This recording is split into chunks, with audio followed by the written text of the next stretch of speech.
At BTC Inc. Welcome to the Nakamoto stage. I'm your host. I'm going to be talking to you and taking you through this entire amazing program that our programming team here at BTC Inc. have put together for you today. Hello. Testing. Yesterday, 1, 2, 3, 4, 5, we had 6. a live stream from Washington. We had Arthur Hayes, 7, 8, 9, 10. SEC Chairman Atkins, CFTC Chairman Selig, and Senator Cynthia Lummis. Are we live? And the programming team have got another banging day for you today. But to kick things off, we've got a huge announcement for you. What does it actually look like to live on Bitcoin? This man is about to show you. From Block, please welcome Miles Suter.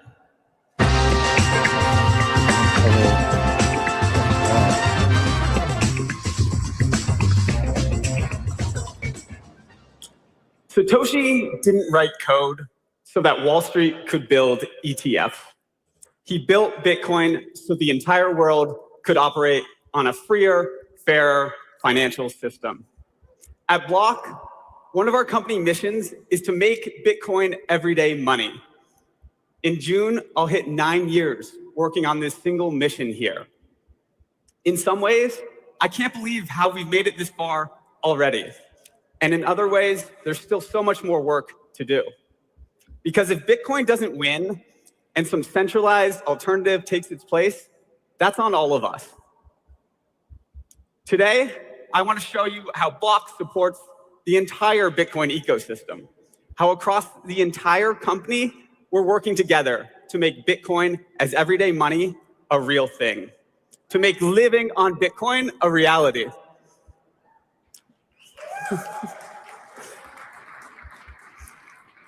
This can happen when Bitcoin has velocity, when it fits into how people earn, save, and spend, not when it sits still. Last year, I stood on this stage and promised you we'd get Square Bitcoin payments live by the end of the year. And to be honest, we hadn't even started building it yet. But by November, we had it running across merchants nationwide. It was kind of a historic day in November then, but it was just the beginning. And there's a ton more work to do to connect all of the dots. This year, we're showing what living on Bitcoin actually looks like. Not theory, real usage. Across Block, we're focused on making a few simple ideas that comprise what it means to live on Bitcoin. You spend it, you use it, you secure it, and you live with it. But why use it? Because if Bitcoin doesn't function as peer-to-peer electronic cash, if it just sits on balance sheets, it loses the quality that makes it transformational. The ability to transact freely, without permission, without a gatekeeper. And if we don't act now, the approaching all-encompassing digital age will take away this ancient concept of cash. And if we let that happen, it's something we'll never get back. Really think about that. For me, that's incredibly dangerous for human freedom around the world. The work to make this happen is a long journey, changing habits, building tools, making Bitcoin easier and easier year after year. That's what we've been doing since I first got here and what we'll keep doing. So where are we? A couple weeks ago, we announced Bitcoin payments auto-enrollment for eligible businesses, which means we're turning Bitcoin payments on seamlessly in the background without the merchant having to even know what Bitcoin is. When they get paid, it's converted to fiat into their normal account, and for them, it's just like a card payment, but with no processing fee in the middle. Today, we have over 800,000 payments-enabled businesses turning a new one on every 8 seconds. We're intentionally taking this slowly to do it deliberately and correctly. This is a long game, and our holistic strategy spans many years. But as you'll see in this presentation, many of the key puzzle pieces are coming into place. Are we at the end state yet? Of course not. But compared to where we were less than 1 year ago, things are humming, and the momentum is real. We launched Bitcoin Map to show our nearly 60 million monthly actives on Cash App exactly where they can find Bitcoin-enabled merchants in their area. And for merchants on the map, their Bitcoin payment count is nearly 500% higher than if you're not on the math. And one of the biggest pieces of feedback we've heard, what if your barista doesn't even know what Bitcoin is? Now, they don't have to. The Bitcoin toggle on the customer-facing display means you choose how to pay. It's user-driven, no awkward conversation. You see the toggle, you can pay in Bitcoin. This is good for everyone.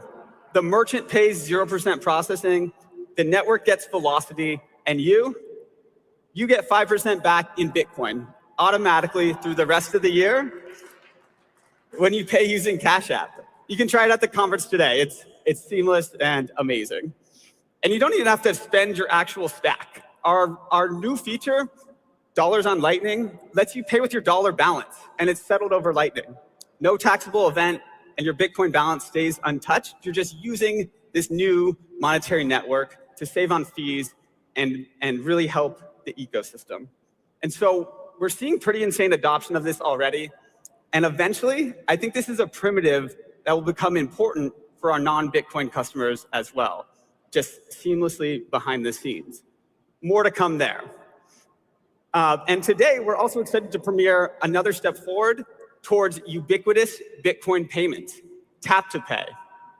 Changing user behavior is going to be one of the hardest parts of this journey of making Bitcoin everyday money. Thankfully, we're in a position to lead that charge because we own both sides of the counter. And with tap to pay, we're on our way to making Bitcoin payments feel as seamless as Apple Pay.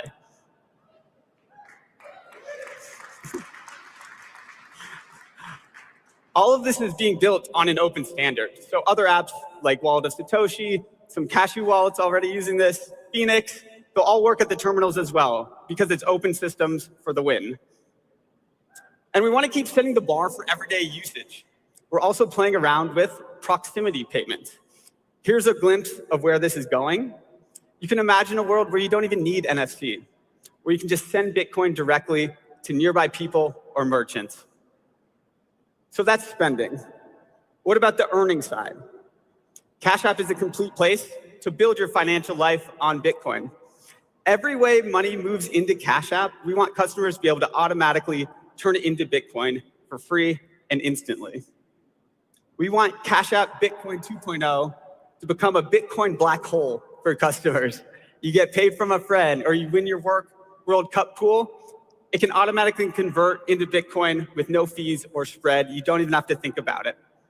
So starting today on one of the largest peer-to-peer networks in the US, anyone can set a percentage to auto-convert incoming payments into Bitcoin. Every time someone sends you a payment, whatever percentage you choose converts instantly, and it allows you to never miss a stacking moment ever again. For me, it's cranked up to 100, obviously. And we already do this for direct deposit conversion, roundups from your card spend, and auto invest on your set schedule, all zero fee, zero spread. So if you want to live on a Bitcoin standard, there's no better option. And for everyone on Twitter, I just want to let you know, I hear you. Outbound ACH, I get pinged on this about every single day. It's a key part of living on a Bitcoin standard, and that's something we're working on as well. But we're also investing at the protocol layer. Human-readable Bitcoin addresses and BIP 353 open up some super interesting opportunities, both for merchants as an always-on tipping option, and more importantly on Cash App, where it can allow us to seamlessly blend Bitcoin and fiat for our normie customers as well, deeply in the background. More on this in the future, but those that get it, they can see where this is going. And the last quick note on Cash App, we recently introduced literally free Bitcoin buys for any amount over $2,000. So come for the savings, stay for the ecosystem, and making the payments to Square terminals as well. But spending and earning aren't enough if you don't control your own keys. That's the whole point of Bitcoin. So we built a hardware wallet to onboard the next tens of millions to self-custody. And then we made it even better. Meet the new BitKey, now with 100% more screen. It's so intuitive, your grandma can use it, which is the whole point. Combining robust security with seamless recovery alongside a simple customer experience that puts you in control of your own money. People wanted a screen And when our customers speak, we listen. So these are on sale here today as well. Go check it out. It's awesome. And in the near future, this ecosystem connectivity will really feel effortless. You can get your paycheck sent into Cash App, convert it with 0 fees and 0 spread, and have it automatically withdrawn to self-custody in one action. It's Bitcoin or bliss. and at Block, we think about Bitcoin as an ecosystem, both internally, but also for the entire industry. This is where our position is truly unique. No other company connects spending, earning, self-custody, infrastructure, and open source the way we do. But all of this only works if the system stays open. So we continue to invest in open source development and infrastructure because Bitcoin only works if no single company controls it. Spiral funds open source Bitcoin development with no strings attached, and its impact on the industry has been profound, actually.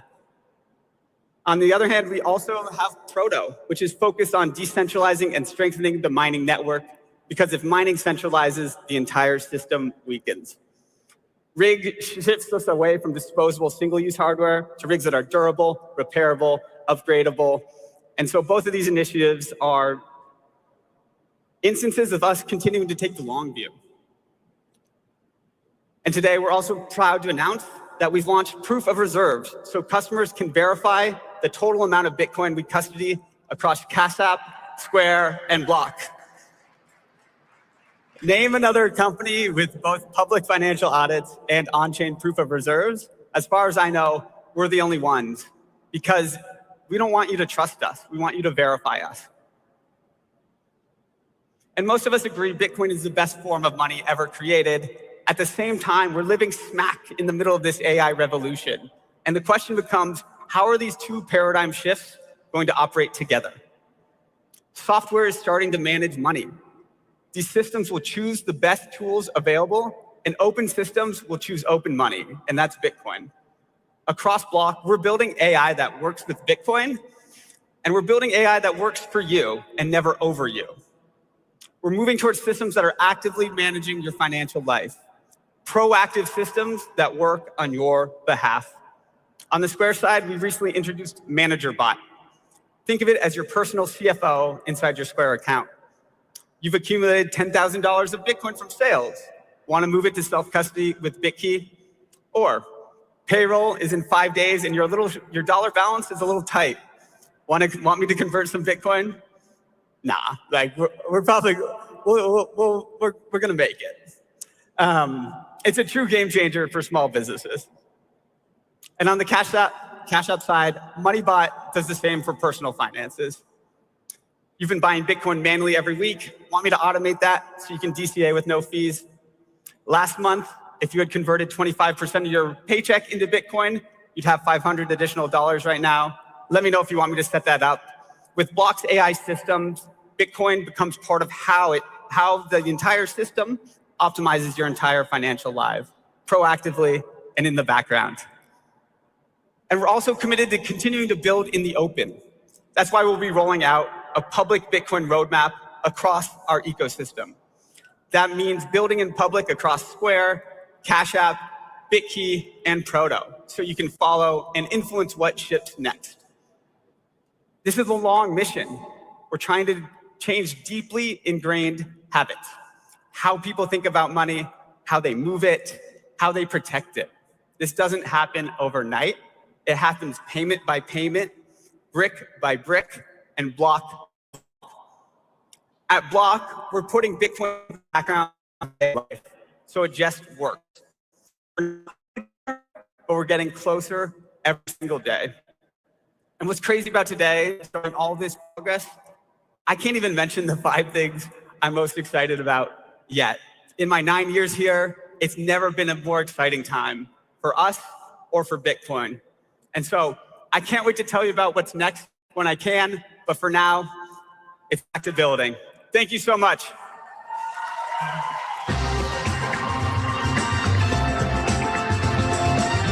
Miles, up the block. Thanks, Miles. Thank you, Miles. Okay, we're gonna calm down the volume there. Let me know how things are working here, folks. Can you hear me? Can you see me? 40,000 Bitcoin meta planet. Wow. Look. Alrighty, boys, here. We're watching day 2 Bitcoin conference. Little viewing party here. Figured there was a little too much shitcoin talk in the main live stream there. So decided to make our own. I'm just kind of working today. Can you guys hear me? Can you hear me? Or are you hearing the stream? Let's hear what dipshit 1 and dipshit 2 have to say.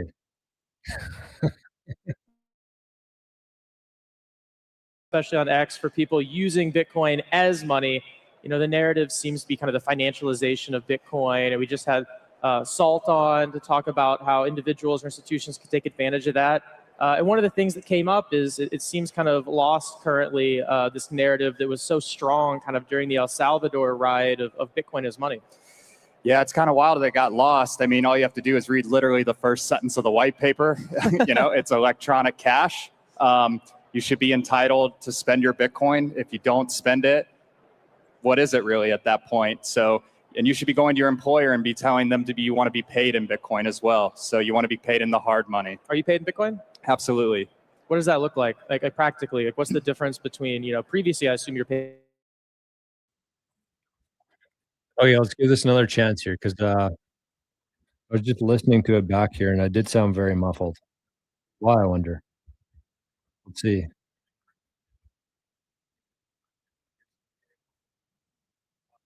I am a little muffly. I'm a little muffled. We're muffling. We're done or muffling. I wonder why.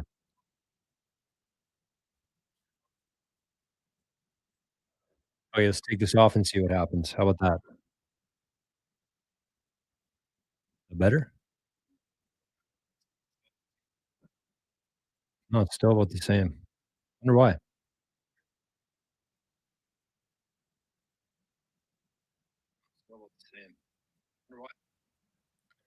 I wonder why. I wonder if there's because there's volume playing in the background here. Hold on.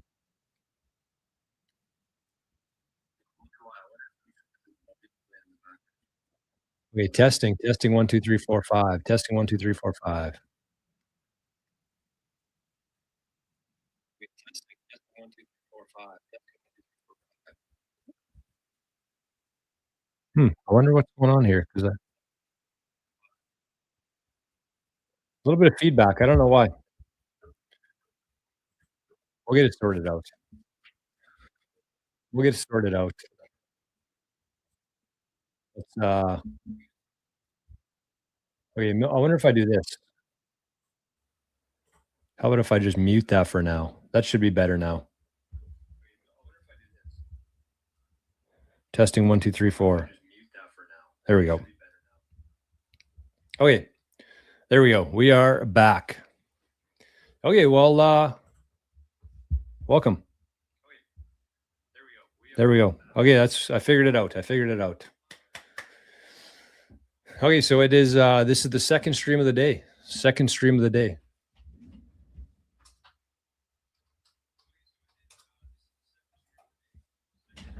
We got Arnie Boy in the house. We're gonna be I don't know about you guys, but I don't really care too much about what I called them dipshit 1 and dipshit 2 here. I don't really care what they have to say too much. But I figured we could just hang out. I'm doing a little bit of work here. I'm probably going to make some lunch in the background. I might even have a beer. We'll see. I might have a Guinness. So we'll hang out for a while. We got a big day here. That was a good presentation there from Block. Miles. Doing some good things, I think, for Bitcoin. Pretty underrated company, honestly. They've been Block has been buying, I think, 10% of their profits into Bitcoin every month. I should double check that. But we are live on YouTube. We're live on Rumble. And we'll get back to it here when we get the speeches because there's a lot of shenanigans here that happen at the Bitcoin conference. This desk here. Sometimes they got some good guests on here. There's also a lot of ads, a lot of sponsors. I got to keep the shit coins. Got to keep the revenues high. So they got shit coins. They got a bunch of companies there. Looks a little bit more full today, though. Kind of people walking around in the background. It's on mute here, but we'll just kind of keep an eye on things here. I'm just going to double check. Hopefully that doesn't change my sound here because the sound is good now, I think. I think we're good. Yeah, we're good. Okay. We got her sorted just like I knew we would. But yeah, I'm going to take a look here. How much Bitcoin did Block there? That's I mean, if you got any money tied up in the fiat system, Block's a pretty good investment. They're I would say probably the most underrated company in Bitcoin. I think I'd still rather buy Strategy. And I say that because I do. I still have a little bit of my own fiat system. I still got a couple tentacles in the fiat system. And I hold mostly Strategy there. You know, this is not investment advice, as you guys and girls know already. But I also sold some of my other shares and bought American Bitcoin Company last week. It seems like kind of a no-brainer, honestly. The fact that there's a company out there who's not just like buying Bitcoin in a way that Strategy is. Because when you think about it this way, Strategy, great investment. But again, you're getting paid out there in fiat. Like what is Strategy doing? They have a shitload of Bitcoin. They have a lot of promises to people in the future. But what is okay, we got a speech here. I'll come back to this. I want to catch all the presentations here. So here we go. Let's get back to her. Monetary policy, a central bank must be conservative, but it must think ahead. When I became governor of the Czech National Bank in mid-2022, inflation in my country was close to 20%. 20%. It was a serious moment. When I took office, I said we would bring inflation back to 2% within 2 years. And we did it. Thank you. Not with magic, with discipline. I said this clearly. Even before COVID, money was too cheap for too long. For too long, the system promoted borrowing. For too long, our currency, Czech koruna, was weakened. We changed that. We kept policy tighter for longer. We supported saving, and our currency, Czech koruna, became strong. That, for me, is conservative monetary policy. Our rule is simple: stay hawkish forever. We also manage very large foreign exchange reserves. Very large. We manage about 180 billion US dollars in reserves. That is about 44% of our Czech GDP. Relative to the size of our economy, our reserves are among the largest in the world. So we have to build the right portfolio for the future. Here you can see long-term risk and return, all in Czech koruna, where our books are kept. Bonds are on the low end, which means low risk and low return. Stocks and gold can offer higher return, but they also bring higher risk. And the next point is the Czech National Bank's portfolio. Over the past 4 years, we increased the share of equities from 15 to 26%. We also increased the share of gold from almost 0 to 6%. So we built a diversified portfolio, higher expected return than before, lower risk than an all-stock portfolio, and even lower risk than an all-bond portfolio. But then came the next question. Can we do more? Can we build an even stronger portfolio for the future? And now comes Bitcoin.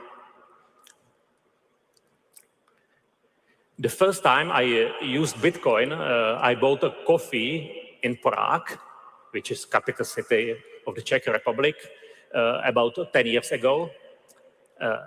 Today, that coffee comes to about $350. So it was the most expensive coffee of my life. You know that Bitcoin had very high returns, but honestly, it looks risky. Its volatility is much higher than of other assets. One day, its price may be much higher, or it could go to zero. Yes, zero. And that is true for other assets too. A stock can go to zero, even a bond can fail. So for me, that is why it is not wise to bet just on one asset. We have to think about the whole portfolio. The next point on this chart is what we found in our new paper, in our new working paper. This is our model portfolio with 1% in Bitcoin. And here comes the interesting part. With 1% in Bitcoin, expected return goes up, and overall risk stays about the same in our Czech currency. So this is what our new study shows. Why? Because Bitcoin has a low long-term correlation with many traditional assets. It does not move in the same way, and that matters. So when you add an asset like this, the whole portfolio can work better. Return can go up, and risk stay about the same. That is diversification. So over the long term, Bitcoin can provide returns that are not closely linked to other assets. In some ways, it is similar for me to venture capital, but it is much more liquid. So in the Czech National Bank, we started a separate test portfolio with Bitcoin. A test portfolio, not a revolution, not a political statement, a test. We will run it for 2 years. Then we will publish the results. Then we will decide what comes next. So, to sum up, be conservative in monetary policy, but be innovative in how we work. This is the future. Thank you.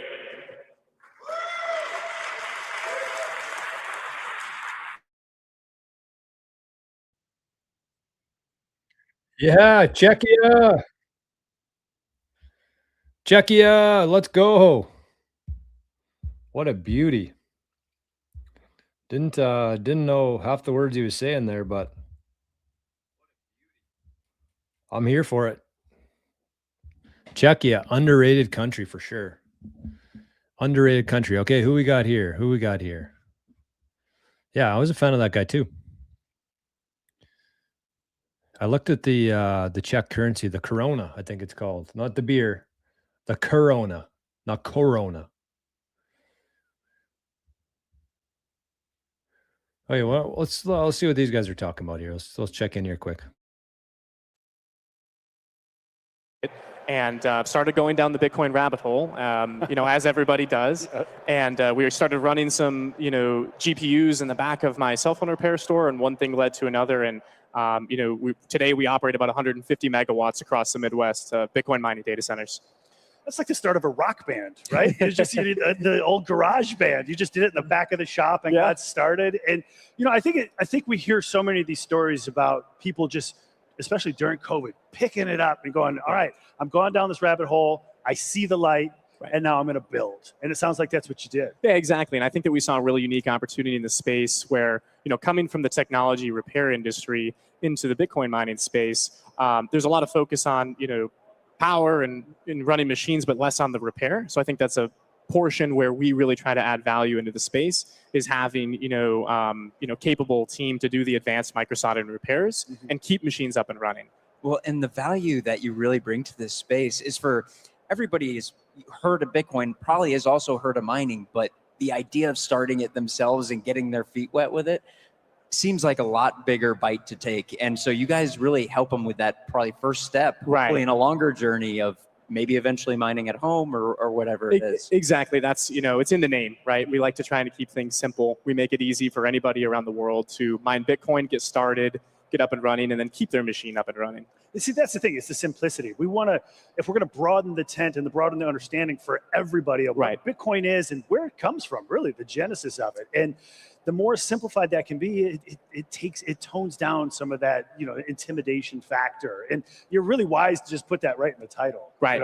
And I'm curious too, like in your part of the world, starting something up like this in Iowa had to feel a little risky, right? And you're probably a lot of guys, farmers especially, you're probably using up some good farmland, and they're like, what are you doing? Yeah, it's definitely been a journey, coming from small town Iowa where, most people have never even heard of Bitcoin.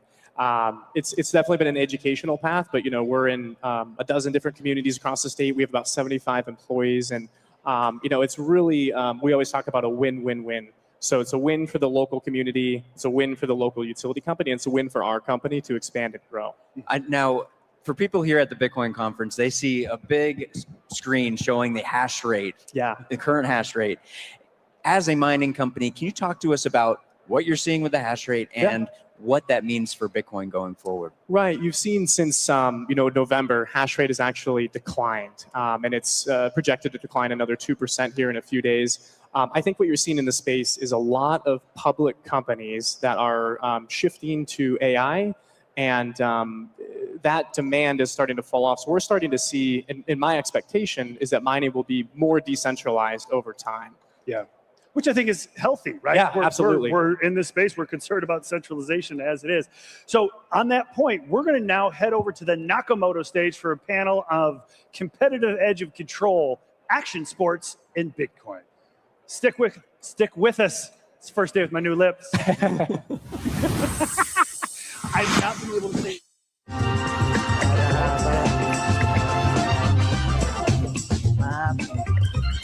Settle down, buddy. Settle down, Alex Jones. What's up, Las Vegas? I just want to start out by saying I am so honored to be sitting on the panel with these legends at the Bitcoin conference. Can't believe it. Can we give a big round of applause to everybody who makes this event happen?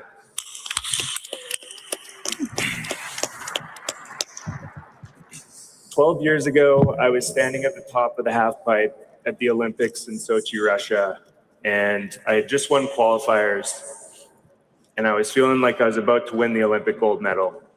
So I look over, and I get the go-ahead from the starter, click into my skis, and drop in for what I think is about to be the highlight of my career and frankly life.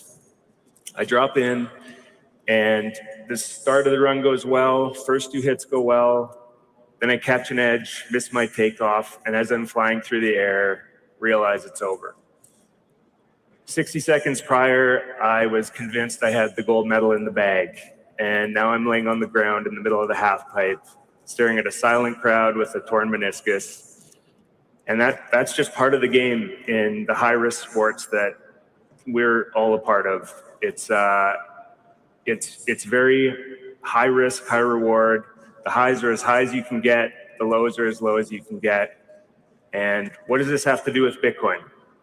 I actually think it has a lot more than people think. The skill set required to navigate the risk and volatility, and frankly, just betting on yourself when the odds are against you, there's a lot of overlap there. So I think we'll have a good conversation about some of the parallels today.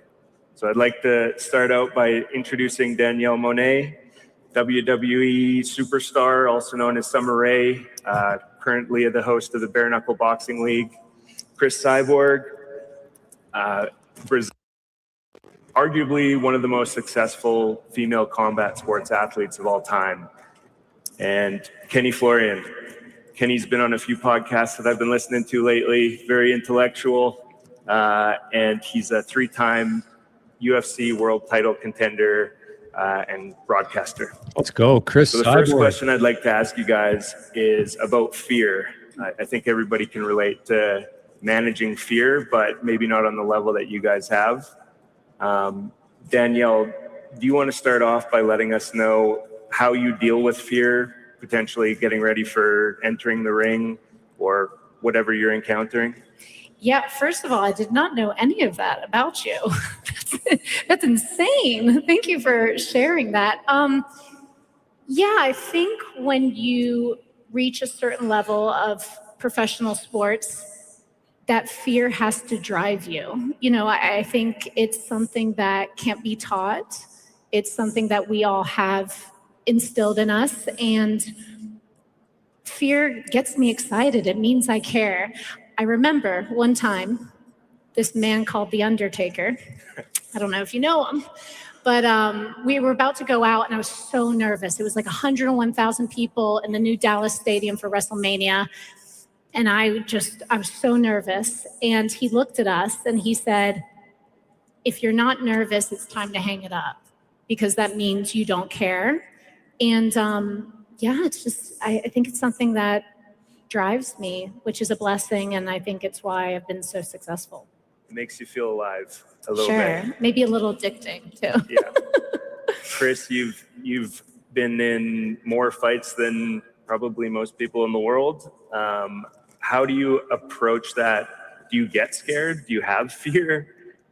How do you manage that? About fear. So when I step in cage, I don't feel like a fear because sometimes you just don't know what's gonna happen. So what I do is be prepared and for something you don't know. But when you control, when you train it, when you prepare for something, you don't fear. You just don't know what's gonna happen. But you be ready for any situation. Thinking in the fight, I think is the smarter thing to prepare yourself, learning, study your opponent. So this don't make you fear, but they make you prepare for opponent. You just don't know what's gonna happen.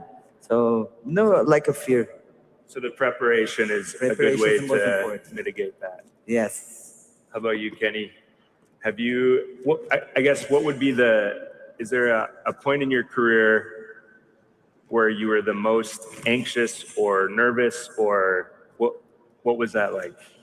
Yeah, I remember it was the first season of The Ultimate Fighter, and I had made it to the finals. I was like the least experienced guy. I was the smallest guy, and I found myself in the finals somehow. I was able to squeak into the finals, and I remember just a bunch of doubt kind of creeping in, like just before I was about to go out there. And I was a victim of fear that night. I remember getting into the cage and I was circling for maybe 60 seconds, well, maybe about 30 seconds. It felt like it was several hours. And yeah, I just succumbed to the pressure. And I remember that having a very powerful impact on me because I felt like I beat myself. And maybe that opponent would have beaten me anyway, but I didn't even give myself the chance to go out there and compete because I let all the things that were out of my control overwhelm me. And I think it's really important to, I think experience is certainly going to guide a lot of those things, right? It's like over time you realize, okay, this isn't as big of a deal as it is. And also there's only certain things that you can control. Focus on the things that you control, that you can control. What are the things that are actually real? The opponent, myself, the referee, and that's it. If you're thinking about, oh man, there's so much money on the line. Oh man, this is for a specific contract, or, I'm trying to get this sponsor. And those are things that are completely out of your control. Yes. So learning to kind of like put those things aside and just focus on you and being as present as possible, I think is crucial. Totally agree. In my intro story there, realized that I was getting ahead of myself, thinking about the future and the consequence of what I was doing. So the key takeaway I had was be present. Preparation and presence helped. I mean, if you've done everything you can to prepare, you've done everything in your control, like you said, if something happens that's out of your control, you did your best. I've heard you make a couple comments about being an outsider in UFC.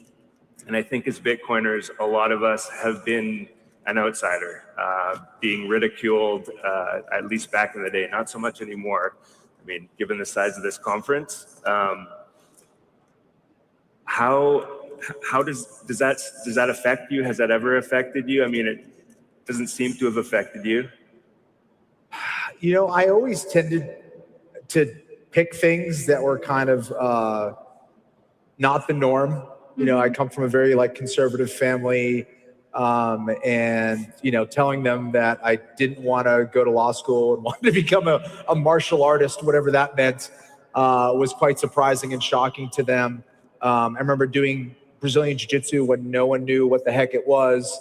Now I do competitive shooting and people are like, what the heck is that? So I tend to choose these things that are kind of outside the box. So when you choose those things, sometimes you can kind of doubt yourself. Be like, well, all these other people are doing this. I'm kind of outside here on my own, like all these people are telling me I'm an idiot to invest in Bitcoin and whatever I started. And, it can certainly get you to doubt yourself a little bit, but that just actually in some ways, because I'm probably a stubborn person, gets me to actually want to be that much more successful and prove those people wrong. I think that also has driven me a lot in my career. So whether it's, I guess in regards to Bitcoin, it would be, gaining more conviction through trying to educate myself as much as possible and talking to people that are smarter than me and learning from them and learning as much as I can about that asset and how it could benefit me in a lot of ways, because it's very easy to get thrown off by, the Elizabeth Warrens of the world, or, some potential regulation or some, global fear that's out there, or of course, seeing the price go down. It's like, has anything fundamentally changed? And just kind of bring yourself back to the present moment and what's real. Chris, I feel like you've experienced a lot of managing press and potentially personal attacks, and this is kind of related to being an outsider. Does it affect you? Does it fuel you? Do you have does it feel like you have a chip on your shoulder to prove something, or does it motivate you? How do you respond to that? Something in my beginning of my career, a lot of people, even my family, didn't believe in me, because we talk about 21 years ago. They don't have a lot of girls doing martial arts. So I was into the mixed martial arts, and they say, want to prove the girls can fight like a guys. It was new. You can beat someone by KO and finish the fight quick, like the guy is doing. So I listened at the beginning when you say about the fear. I feel like when people don't understand the sport, And like when they close on fight for you, they call Chris, you're gonna have a fight. So you have a little bit nervous because you didn't study your opponent. You don't know what she's good. It's the same thing when you talk with people about Bitcoin. They don't know much. They're afraid to put their money there. So, but if you start study, put some hours and meet people like Ken said, and they start to teach you step by step, you start to learn. So you don't afraid anymore, but you control, and then you can invest the way it's supposed to be. It's like mixed martial arts, like train every day. You have some pressure, but if you put your further in the training, you work hard, so you're gonna do your best, and you're gonna know what you're doing. So this is the best thing. On the fear and discomfort theme, Danielle, you've explored so many different industries and roles throughout your career. What's it like being new, the new person in a new industry and dealing with people that have been doing it their whole lives? Like you're starting over essentially in all these new industries. It must be uncomfortable, but yet it doesn't faze you. Yeah, I know. I must have a screw loose or something. I don't know what it is. I think, like I said, for us being professional athletes, I have a lot of friends. I live in Nashville. I have a lot of friends that are big time country music artists. And when you think about the actual percentage of people that have accomplished the greatest goal that they've ever thought of, it's probably something like 0.01%. You know, people always want to be in the NBA, and then you're 5'2". You know, it's not going to happen. So you have to have this delusional optimism, maybe, like where no one can tell you anything otherwise. And I think we all think that's just normal for us to. I had a degree, went to college, and then just decided one day I just want to quit and go try out for WWE. And you know, like Chris was saying, there was maybe 4 girls in all of WWE 17 years ago, and like 78 guys. It was definitely the minority. And my poor parents were like, "What the hell are you doing? Go use your degree." All my friends from back home were graduating college and having babies and doing what we were taught to do as women. And so for me, I just saw more for my life. And same goes with crypto. I remember just, you know, even starting and people fear-mongering and be like, "Oh, it's a scam. You don't know about that." And I think it's just a lack of education. You see it a lot now, even with like peptides and sports athletes and people, you know, having this misinformation. So educating myself and now leaving your sport. And I think all of us probably had this identity crisis where I was called a whole different name. Like I didn't even respond to Danielle after leaving WWE. I had a wrestling name. So figuring out what I want to do with my life, now joining bare knuckle boxing and working with, I don't know, about 70 men and 2 women. I just enjoy the challenge. I enjoy being in something early and educating myself, like Kenny said, and surrounding myself with people that are smarter than me that I can learn from. And then one day you kind of turn around and people are asking you questions and you wonder how you ended up on a stage at the Bitcoin convention. Amazing.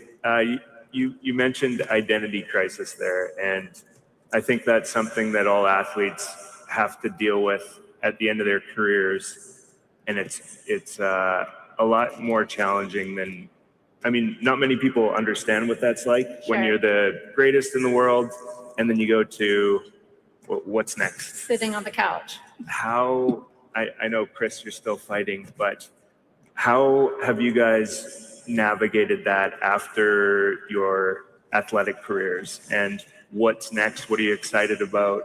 What's in the future, Kenny? I mean, you're broadcasting BattleBots. Anything else in the works? You're a family man as well.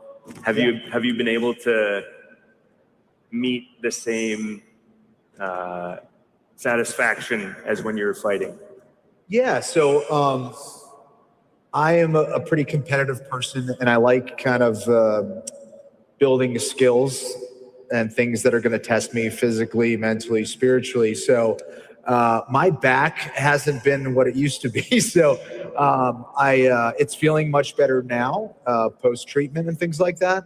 So I got into competitive shooting, and it's not something where I'm like, I'm going to make money doing this. I'm grateful and I'm thankful that I have the time to be able to practice and compete in that. And Bitcoin has certainly allowed me to like give me the time to be able to do that and spend more time with my family and pick and choose what jobs I want to do or whatever. But so that's been something that has kind of taken more of my time. Hopefully I still teach and I still travel around and teach, whether it's organizations and people or individuals or schools, jiu-jitsu and martial arts. But I haven't been able to like practice that, and I miss that. So hopefully my body will be ready to start doing that again. But I guess for me, I need something. I need meaning.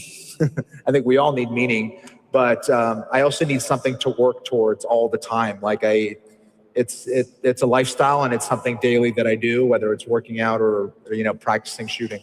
Yes. Yeah, Bitcoin is an amazing tool for freeing up some time and resources to pursue that meaning instead of struggling to make ends meet. So it's, yeah. Chris, you're still fighting. Do you have any plans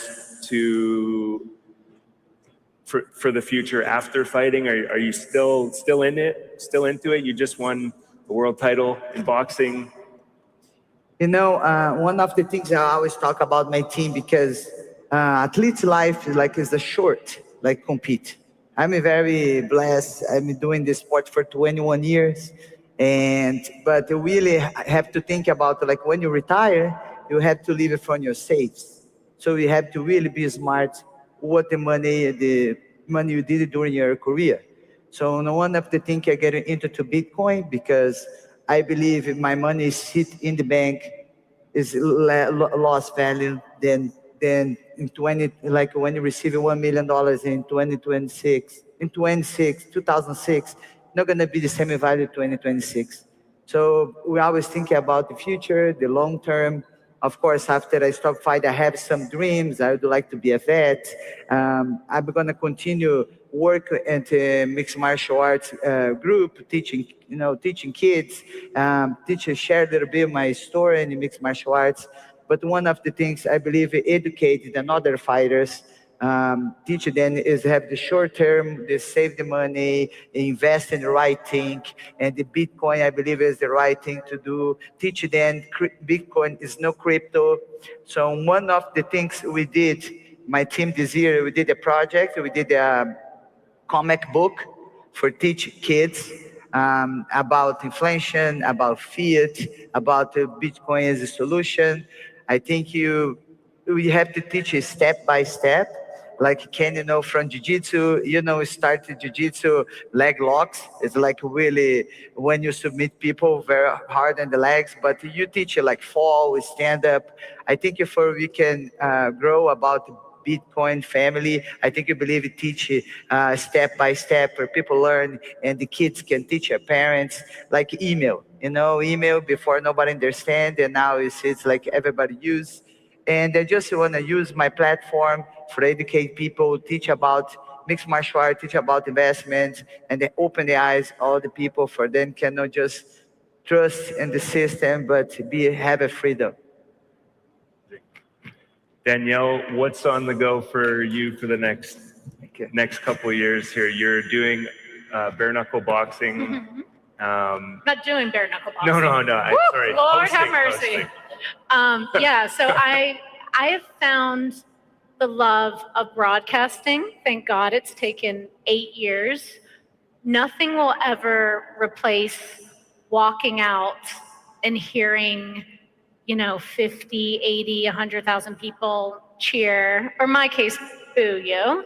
And I think for a while, the first 2 years after I left WWE, I was chasing that, and it was empty in everything I found. And luckily for me, a lot of WWE people do turn to drugs and alcohol, and it's something that they use to fill a void. I turn to the gym always, which is a nice, healthy habit. but I'm very similar to them where I have to have a goal and I have to be working towards something. So finding, broadcasting, seeing with, I work for BKB, bare knuckle boxing, seeing these guys in their teens or their 20s coming from a really rough past or coming out of jail and wanting to turn their life around, me being a small part of that and helping them, whether it is marketing themselves, understanding what is your image that you want to have. It feels nice to be a part of someone's journey now that I am in front of the camera, but it's not all about me. That's been something nice that I have enjoyed. And then also diversifying my portfolio. So being able, during COVID to study blockchain, get involved in it. I was working with a company called Prime Trust that's now dissolved, but I learned a lot from them. And I feel like, I don't know about UFC, but with WWE, we weren't allowed to do other things. I was very much married to them, and then we got divorced, and I wanted to do everything. So keeping my hands in a bunch of stuff and seeing the vision early on, it's nice. Why not, Awesome. I would really like to just get the point across that there's a certain there's an archetype of Bitcoiner, high-risk sports athlete, and we're so similar, both of our backgrounds. So I'm always pitching Bitcoin to my buddies, and I'm like, you're built for it. Like you come from this type of world. So in moving forward for the crowd, do you guys have, or what would be one piece of advice to navigate potentially the bear market, or a lot of friends and family ridiculing them that they're crazy for this Bitcoin thing? One piece of advice to navigate that fear and everything involved with it. For me, I believe like this: be consistent. Like I'm going to the gym every day, like you said. So believe in what you're doing. Keep studying, keep learning. Consistently invest in Bitcoin every week. Be smart.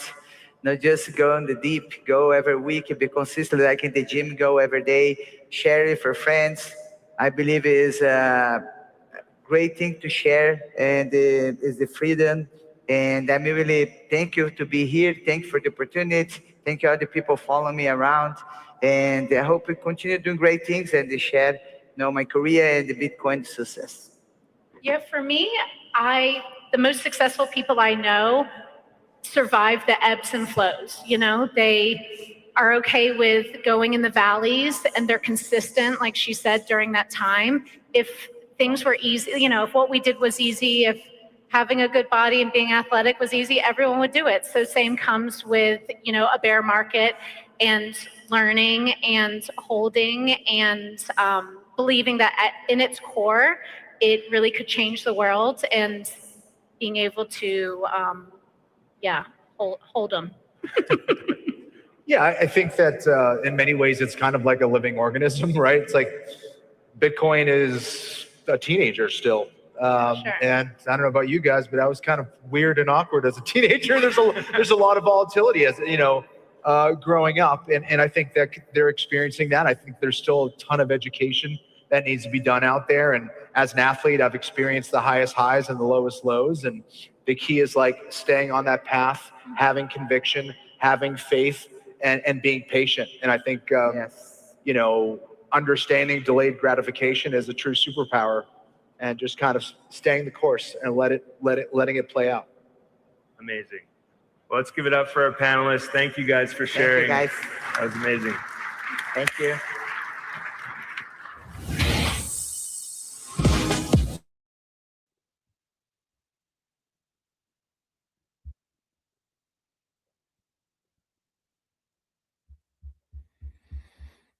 Oh, that's pretty good. That was a pretty good one, actually. That was probably the best one I've seen so far. How about you guys and girls? A couple things I want to talk about here before we keep her going. First thing here, there's a quote from made me think of, I think it was the wrestler there. What was her name? Sarah Ray or something. She was talking about all three of them actually talked about proof of work. That's kind of the takeaway from it. But there's a guy named Derek Sivers. I don't know if you've heard of him before, but he had a quote that said, "If more information was the answer, then we'd all be billionaires with perfect abs." Summer Rae. That's what I said. Sorry. What did I say? Samantha Ray? Sarah Ray? I don't know. Summer Rae. But if more information was the answer, then we'd all be billionaires with perfect abs. And I don't think that quote has ever been more relevant than it is today with the unlimited amount of information we have here. But you need more than that. You need to actually put in the work. That's the difference for people. So let's check in here. Who's this? We got a female. Well, we're not going to call her a dipshit, but she's surrounded by Alex Jones. What was it? Alex Jones? You said he sounds like. Let's check in here. There's a lot more to this culture, and I guess that's a world you live in. Yeah, I mean, How Money kind of is the Ordinals podcast of Bitcoin. My co-host is Casey Rodemore, who created Ordinals. Ordinals is a way of putting art onto Bitcoin. That's enough. You said enough. You said enough. So yeah, that was a short-lived panel. She said about 3 words there, but that was more than enough to know what it's going to be about.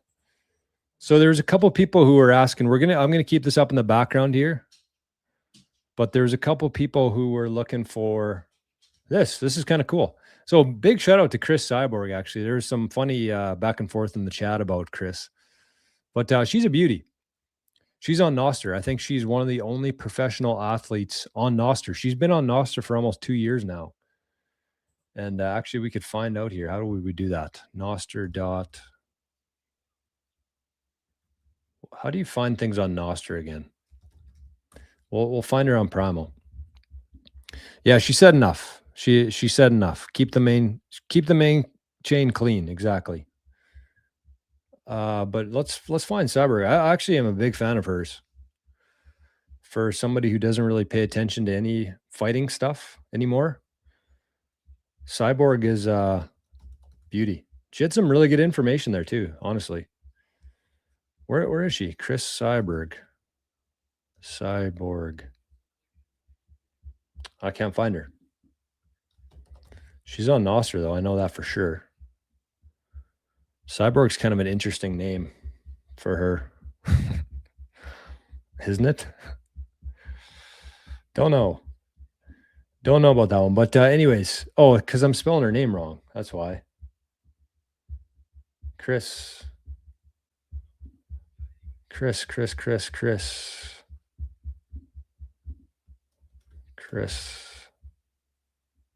There we go. So she's been on Nostr since 2023. Look at that. I wouldn't have guessed that. She's been on Nostr since April 30th, almost 3 years to the day she's been on Nostr. She's got a good following over there. She's done really well for herself, kind of hopping on the Bitcoin, the Nostr train. That's the move. I'm telling you, that is what happened to my screen here. What happened? I don't know. I have no idea what's going on here. Whoa.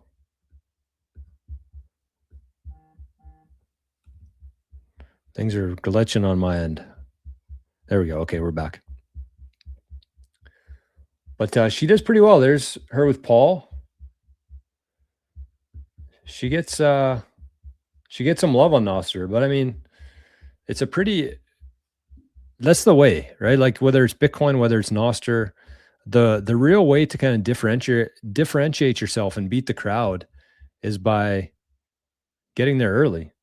So big shout out to Chris Cyborg, man. She gets it. She even said Bitcoin, not crypto.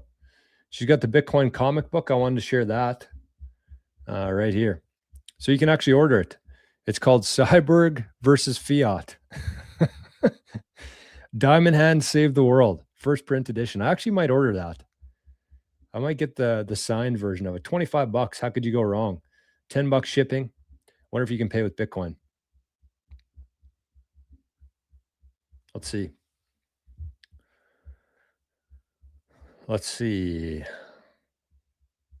Let's check out as a guest.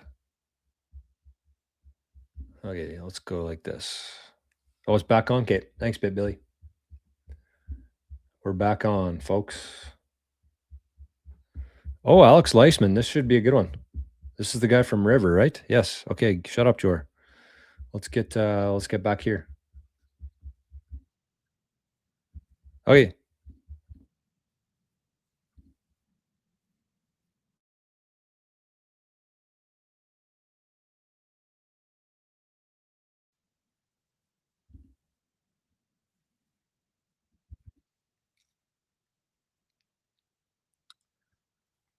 It's not. This isn't working for me right now. Let's try this. Stop stream. Bring up.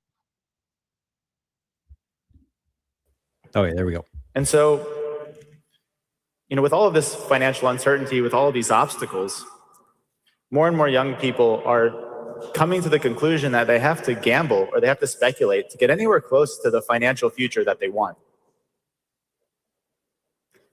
Historically, banking or investing and gambling were two very different things. A bank was a place that kept your money safe. You could make long-term investments in a brokerage account. And you went to a casino to gamble. It was entertainment. You walked into Caesar's Palace, you walked into the Venetian, you play roulette, play poker, have some fun. Two very different things. But more and more recently, we're starting to see this unholy marriage of banking and finance and gambling.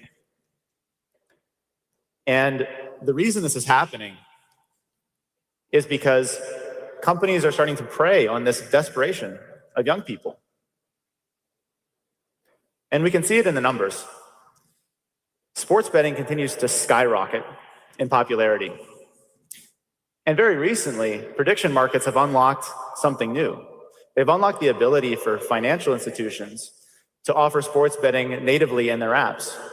Financial institutions whose missions were to democratize finance or bring economic freedom to the world are now pushing betting on the Super Bowl or betting on March Madness. Now, we're in a casino right now. I'm not saying gambling should be illegal. I like to play a game of roulette when I visit Vegas or bet on my favorite boxer every few years. But I think we also need to be honest about what's happening. And the industry, the fintech industry, the crypto industry as a whole, shouldn't lie what's happening here. Gambling and the proliferation of gambling and the normalizing of it as a daily habit in the apps that we trust with our money to build our wealth just isn't good for society. In every jurisdiction that gambling proliferates, personal bankruptcy goes up.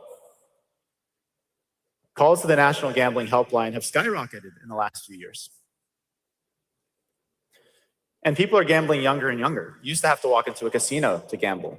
Now all you need is a phone app and your parents' debit card, and you're off to the races. And so I think what's happening here is that people leading a lot of these newer financial institutions are starting to offer financial products that they actually would never want their kids to use. They would never want their family to use, but they're pushing it on their users. And that's what I think needs to change. So we have at our feet kind of two somewhat dystopian futures. This very boring future where we use these old stodgy banks that get your paycheck and don't give you anything in return.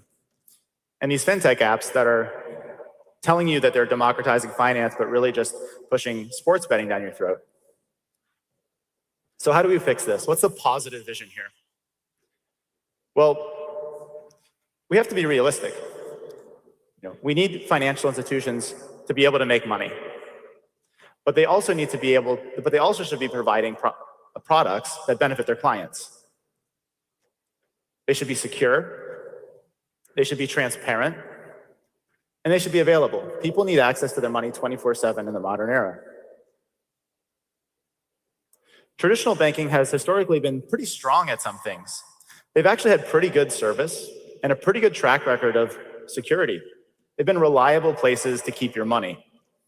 But they haven't been win-win. Well, they might have been win-win, but the bank wins both times. And Bitcoin exchanges have also had major benefits for people. They've helped people build a lot of wealth. And they've also had great business models. And they also provide access to this 24/7 payments network. So what I think is that the future of the financial institutions that will drive our society forward towards a positive future are going to start looking like Bitcoin banks. They're going to have the best of banking and the best of Bitcoin exchanges. Bitcoin banks are uniquely positioned. They allow wealth generation without gambling. They allow their clients to succeed while having a viable business model. Because they have a business model of typically Bitcoin brokerage, they can afford to pay you the interest you deserve on your cash. They can also operate 24/7 because Bitcoin doesn't sleep, and it gives you access to a global payments network, which is a huge upgrade from the fiat network we have today. And they can be far more transparent than banks.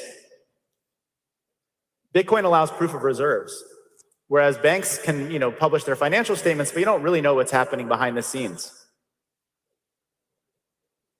And so I think what we're going to see is this slow acceleration towards a trend of all financial institutions slowly starting to look more and more like Bitcoin banks. And we're already seeing this get started. 16 of the top 25 largest banks in the country are already building Bitcoin products.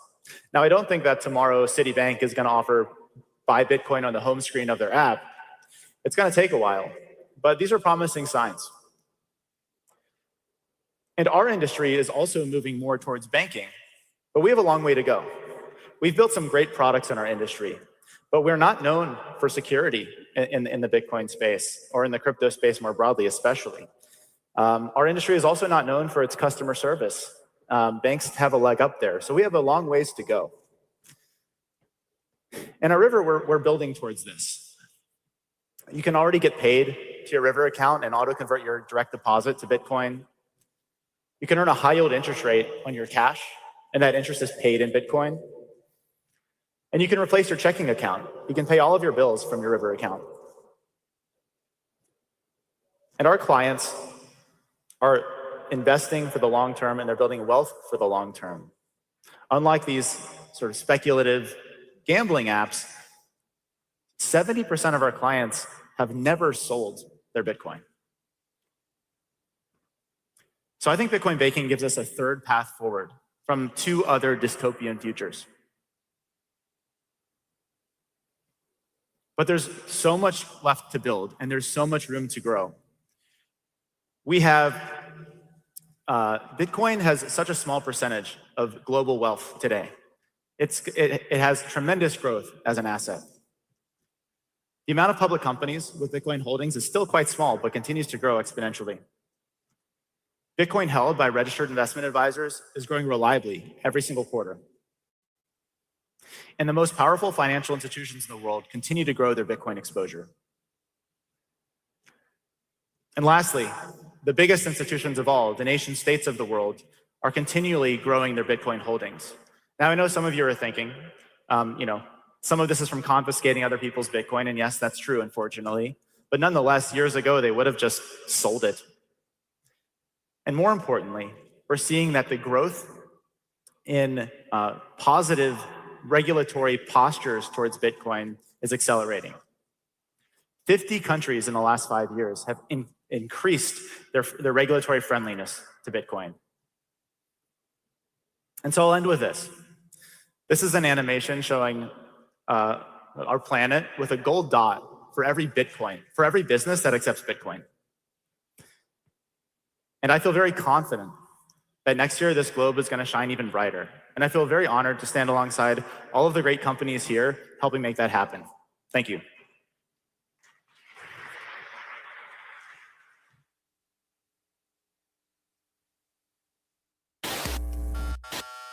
Chiseled on the wall at the CIA headquarters, you shall know the truth, and the truth shall set you free. There's never been anything quite like it. Julian Assange is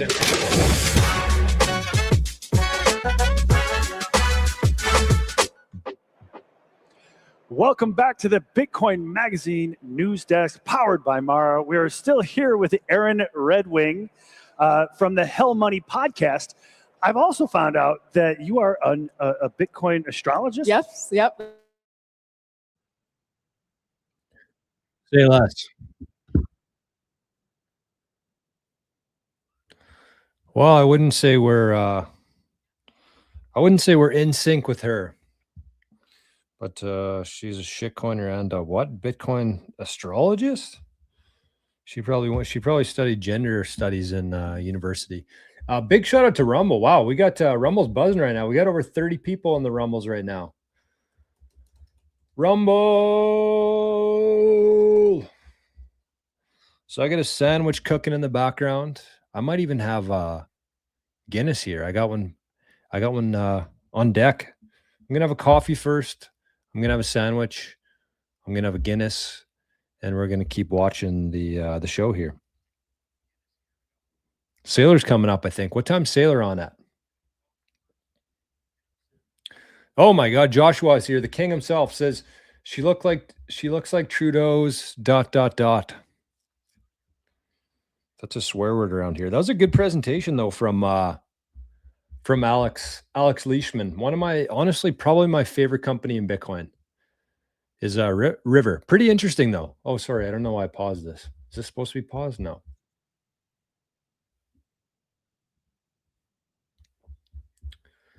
One of my favorite companies in Bitcoin though, River. But that was a good presentation. It sounds like River's trying to become a bank. I've always kind of wondered that myself, of like what the future of banking is going to look like. I remember driving through the city last year when my mom was in the hospital in the big city, and you're driving down. It was in Winnipeg, so I was driving down Portage Ave, a famous street in Winnipeg, and every one of those big skyscrapers is like TD Bank, Bank of Montreal, RBC, Investors Group. Everything. All these banks have just sucked so much life out of humans, out of the people actually adding value to the world. Yesterday on the show, we talked about $1 million house basically costing somebody $2 million.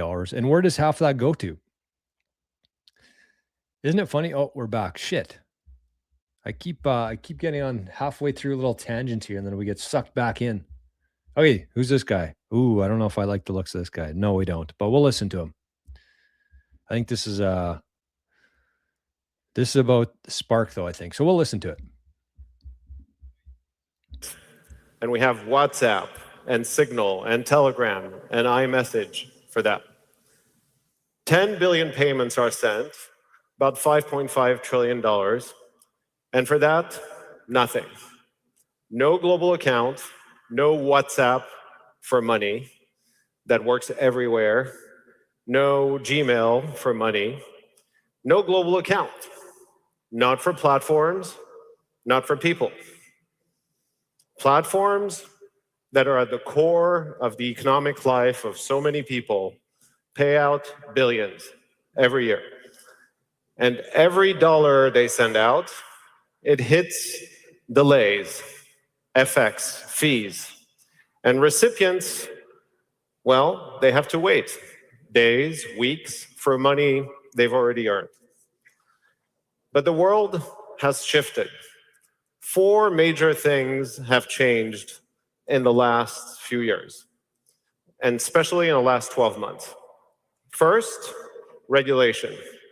With the Genius Act in the US, MICA in Europe, and similar pieces of legislation all around the world, it's clear now that big platforms and people can use digital assets like stablecoins in no fear of being, persecuted like I have in a past life. 2, wallets have changed in a pretty profound way. And that's true now more than ever. You can now log in with Gmail, with Google, with Apple, with the phone, with passkeys, and never fear losing your funds again. Third, we built Spark on top of Bitcoin. And Spark is a layer where most of the most successful Bitcoin wallets are building on, but it's also, in my opinion, the best network for stablecoins that runs on Bitcoin. And fourth, now you have stablecoin-backed cards. So you can issue cards globally that are funded with stablecoins and digital assets. That's also new in the last 12, 18 months. So if you're a platform, you should care about all of this, because you're the economic nexus for millions, sometimes hundreds of millions of people. And every payout is a source of cost today. FX correspondent banks, delays, fees left and right. These become platforms' largest cost centers. But here's what nobody talks about. This doesn't have to be true, not anymore. All of that flow, all of that money flow, it's a revenue surface for platforms. And so why are they giving it away? What if platforms could own all of it? Today, I'm excited to talk about Grid Global Accounts that we're launching today. It's a dollar account, like the best dollar account you've ever had, but it works everywhere. So let's dive in, and let me show you the product and the way it would work. This is the Grid Global account of Barbara. She lives in Mexico. She's a creator. She gets paid by a US platform. She just got a $5,000 payment from this American platform in real time, 24/7, lands in her account. Now let's dive into all of the ways that she can spend that money. I'm thrilled to announce a landmark partnership with Visa. And this landmark partnership is not a small one. Lightspark is becoming a principal member of the Visa network. And so what does that mean? That means that Barbara now can spend in 33 countries, soon 100 before the end of the year. And she can spend at any of the 175 million merchants available on the Visa network globally. She can buy a coffee, done. She can also use the card number to go buy things online as she needs it.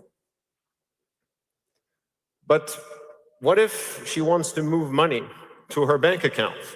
She lives in Mexico. Her account is in Mexican peso. No problem. She can do that too, real time, because Grid Global Accounts live on Lightspark Grid that we've been building for the last 4 years. So she can move that money on a Sunday at 2 a.m. to her bank account as she needs it.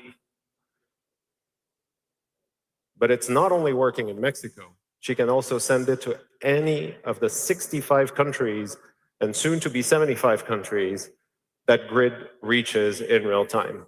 So that global dollar account enables her to have access to all the payment systems in all of these countries.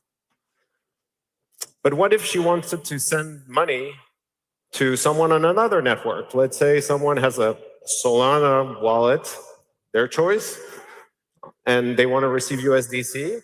That works too, because $1 on a Grid Global account is $1 on any network.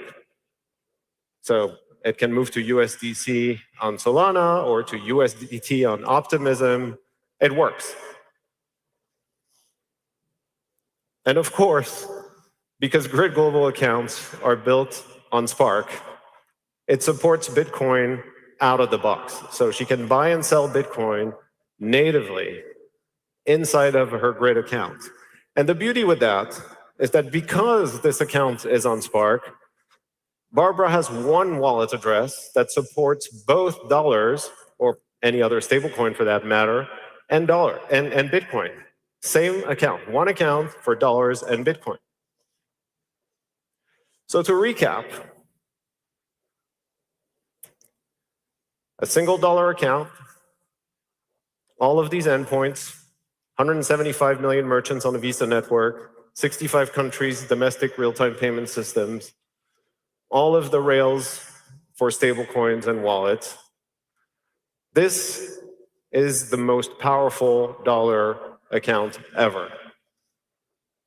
But it's not ours. It's not. It's yours. We could have launched this product for ourselves and served millions of people and businesses around the world that need an account like this.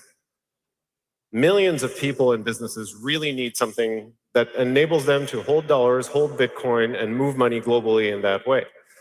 And they've been very successful. But our goal is not to have a successful app. Our goal is to build the most far-reaching network for money on top of Bitcoin.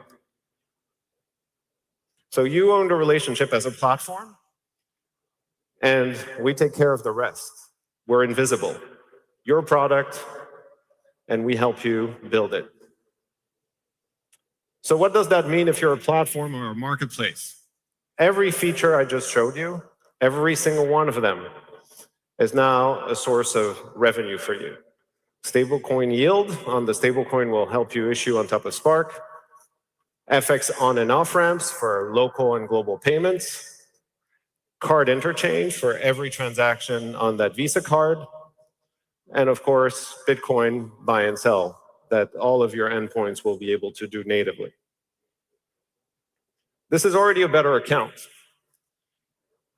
But that's not the only point. Because things are about to change. We see all of those websites and apps that have been built for clumsy humans to interact with computers. This is all going away. AI is going to take over, and you're going to have a conversational interface that is going to take care of business for you. So, how do we give agents money without losing control? That's a key question that we asked ourselves as we built Grid Global Accounts. And we think we solved that. And so let me show you.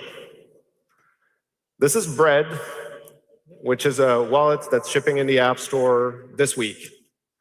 And the Bread team is here somewhere, but they were kind enough to let us dive into their code base to add agent delegation. And so we did.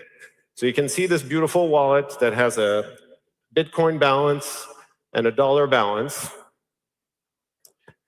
And you can see agents. And so I can tap on agents.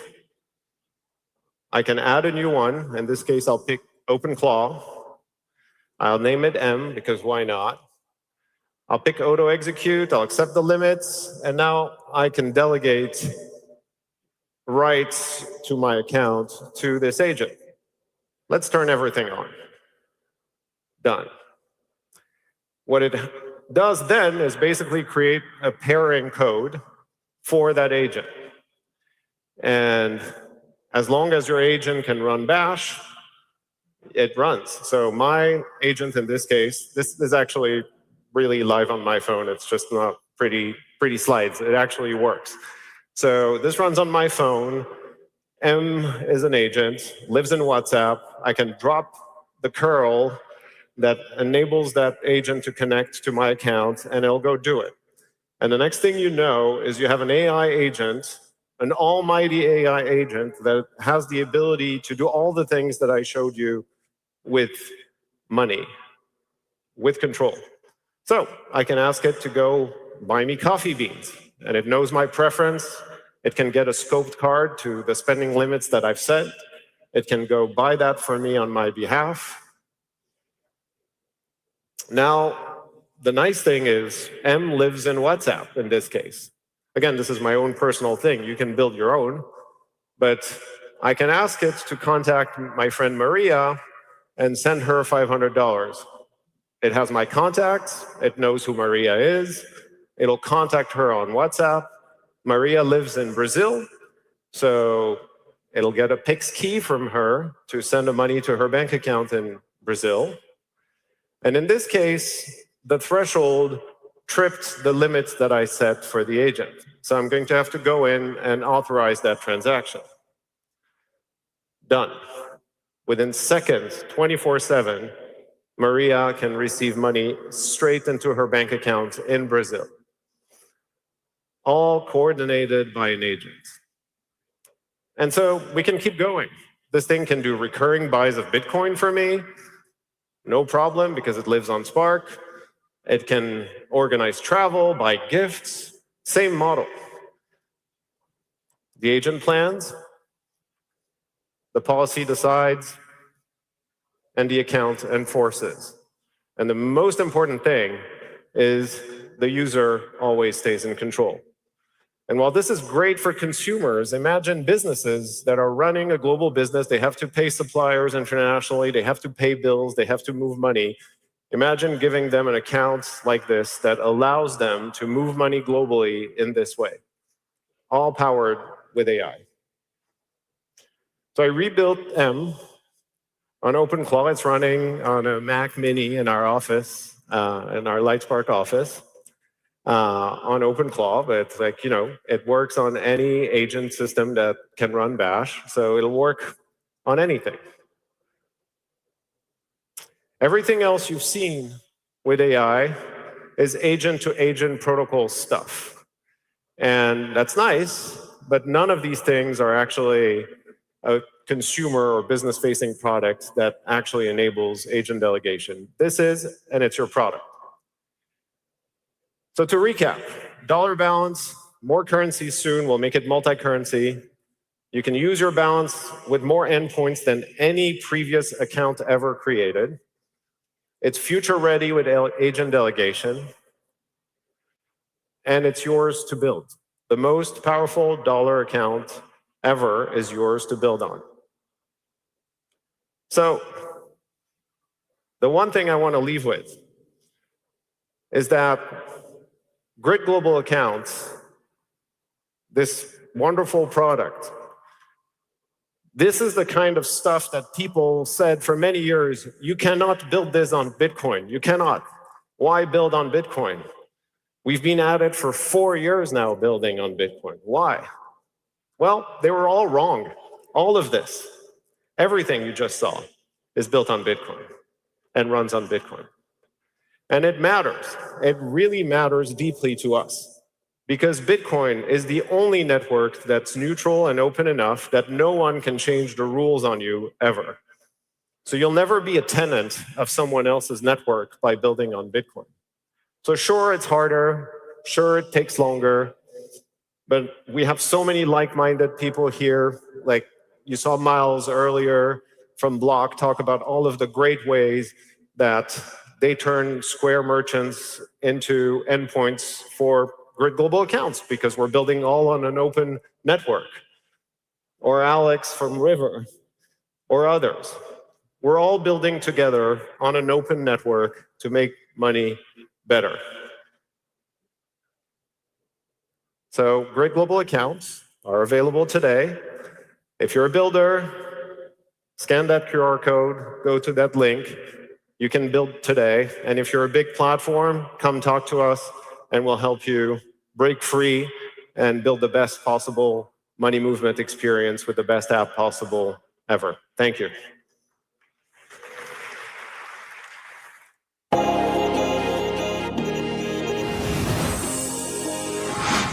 No one dared to tread here, or here, until a trailblazer did. At Riot, we are the trailblazers of tomorrow's technology. From Bitcoin to data centers, we're not waiting for the future. We're finding our way to it. So climb on board. Free ad there for Riot. You're welcome. Welcome back to the Bitcoin Magazine News Desk, powered by Mara. I'm Sean Hagan, joined by Timo Lamar and King Uwe of Treasury out of Amsterdam. King, thanks for joining us today. Thanks for having me. Good to be here. Awesome. So, we've heard a lot. Goodbye. Goodbye. Okay, shout out to Rumble. Holy man, we got 40 freaking people over there. Rumble is buzzing. Bzz, bzz, bzz, bzz, bzz, bzz. I see some talk about River. Yes. If you're in the US and you haven't tried out River yet, you're missing out. Like I was saying, it's honestly one of my favorite Bitcoin companies, and I've never been able to use it. But I love the fact that they pay you interest if you have any fiat, if you're waiting for a dip, if you're somebody who likes a smash buy versus a DCA. You can just park some cash with River and you can actually earn like 3% and they pay you in sats with River. Also, if you like the DCA strategy instead, you can set up something called a supercharged DCA with River, which means let's say you have $10 a day that you're buying in Bitcoin using River, DCA set up. If you turn on the supercharged, you can actually, there's a slider where you can say, if the price is down, then you're going to buy twice as much. I think you can go from like 1 to 2 times. So you could do like 1.5 times. So it would buy $15 if the price crashed. So it's like a very intelligent way of DCAing, like dollar cost averaging into Bitcoin using this supercharge. And I think River is the only one that does that. They also show proof of reserves. They're the only Bitcoin company. I guess Block does now too. I don't know if they're considered an exchange. I guess what they are with Cash App. So they just announced this week that they're doing proof of reserves. River's been using proof of reserves for as long as I've been around in Bitcoin. And they also have a ton of really good information on their website for people to learn about Bitcoin. So like river.com/learn, you can go find pretty much anything you want to find about Bitcoin on there. Very well done articles. I don't know. River just seems to be way ahead of the curve in a lot of ways. Strike would be up there. I think Cash App as well. But River seems to be kind of in a league of its own. So if you haven't tried out River yet, make sure you give that a go. I shared a link over in Rumble and on YouTube. And I think you get like up to $100 worth of Bitcoin if you use that link. As you keep buying with River, you can get up to $100 worth of free Bitcoin, which is pretty good. That's a better incentive than any other exchange I'm aware of. So that's River. Definitely check them out. What do we think about David Marcus there? I think he's a wolf in sheep's clothes. He kind of made a comment there of like, this isn't our app. This is your app. Oh, really? Really? I this is what honestly scares me the most about what's happening right now is with people like David Marcus and Lightspark and the Spark network. It's taken away all privacy. And I kind of figured that was going to happen because that's just how things work. The people like David Marcus with a lot of VC money, a lot of fiat money, they can move fast. They can get to where people are going before they're there. And so they're going to make everything very, very convenient for people, but there's going to be zero privacy. You're not going to hold any actual Bitcoin. It's all going to be IOUs from David Marcus. So, I mean, it sounds great. The fact that you can swap back and forth between cash. Oh, we got another one here, but don't trust David Marcus.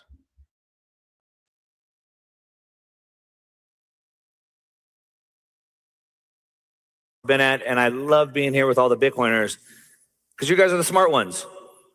You believe in Bitcoin, the most pristine asset collateral we've ever seen, and you made the right move. You bought it. You own it. That's the good part. The bad news is almost everybody in this room is still going to lose the game.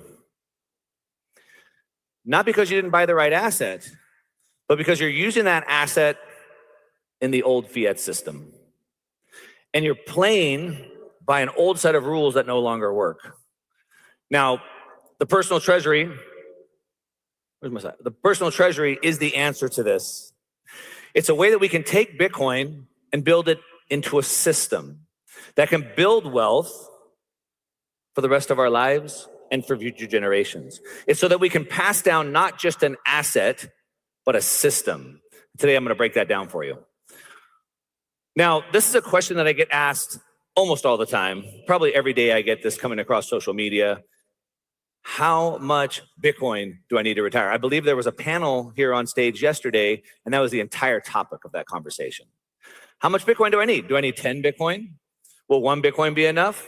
6.15 Bitcoin? What is the amount of Bitcoin I need? But the problem with that question is it assumes that you're going to have to sell your Bitcoin in order to live. So what will the valuation of that Bitcoin be by the time I'm ready to retire? And will it be enough to fund my lifestyle? And I cross my fingers and I hope that I die before I run out of money. The problem is that what you did is you just swapped the asset.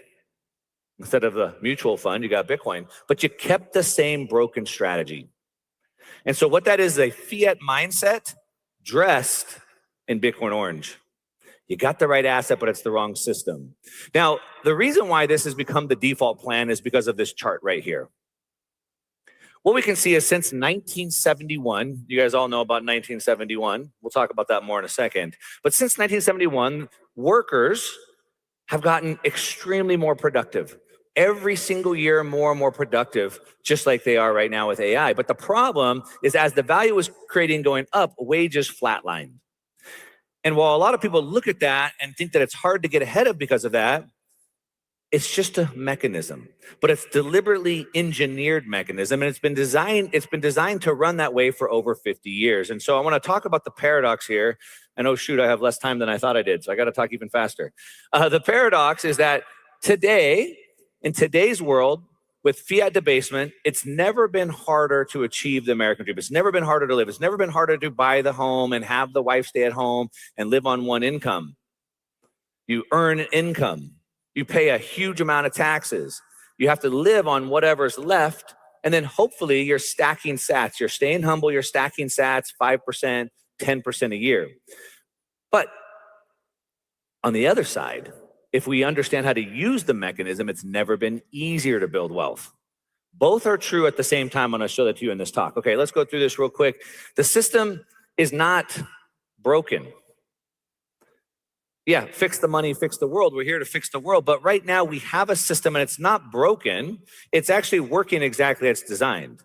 It's just not working in your best interest. It's not an accident. It wasn't incompetence. It was engineered. We can go back to pre-1913, pre-Federal Reserve. We were on a gold-based, equity-based system. Fast forward, creation of the Federal Reserve, 1944 Bretton Woods Agreement, 1971. After the whole world was put onto the US dollar gold standard, the whole world is rug pulled. Nixon rug pulled the world, took us off the gold standard, and since 1971, we've been on a fiat-based, a debt-based monetary system. The problem is that most people are still playing the game for the old system, not realizing we're in a new one. Now, this is something that you see and hear all the time. There's panels up here talking about the Cantillon effect. If you've read any of these books, the Bitcoin Standard, Broken Money, Natalie Brunell's book, you've heard about this Cantillon effect. And it explains that whoever's closest to the money supply gets the benefit. And we're all a victim to this. And if we can just get onto a Bitcoin Standard, we can fix this. How it works is level one, whoever's closer to the money, the commercial banks create money through lending. Level two, closest to the money supply, those with collateral, they borrow first, they take that new money and they start buying assets. Level three, the asset prices start going up as credit expands, real estate goes up, stocks goes up. Of course, Bitcoin is more volatile, it goes up even more. Level four, after that happens, then consumer prices start going up. Level five, where most of us are at the bottom, our wages go up last. Our wages go up last after everything's already more expensive. Prices are more expensive, asset prices are more expensive. That's the Cantillon effect. 5 different levels, but almost everyone lives on the bottom rung. Not because they have to, because nobody showed them the ladder. We're gonna fix this, we're gonna build a system for this today. Now, we have to understand at the top, the banks create the money, the commercial banks create the money. And then people close to the money supply use that money to buy assets. But you see, almost everyone here has a bank account at the same banks. And almost everyone has access to lending and credit the same way. It's what you use it for. Same bank, the same credit, the same access, but different outcomes. And the variable is what you use the credit for. And here is just the chart that kind of nails this point right here.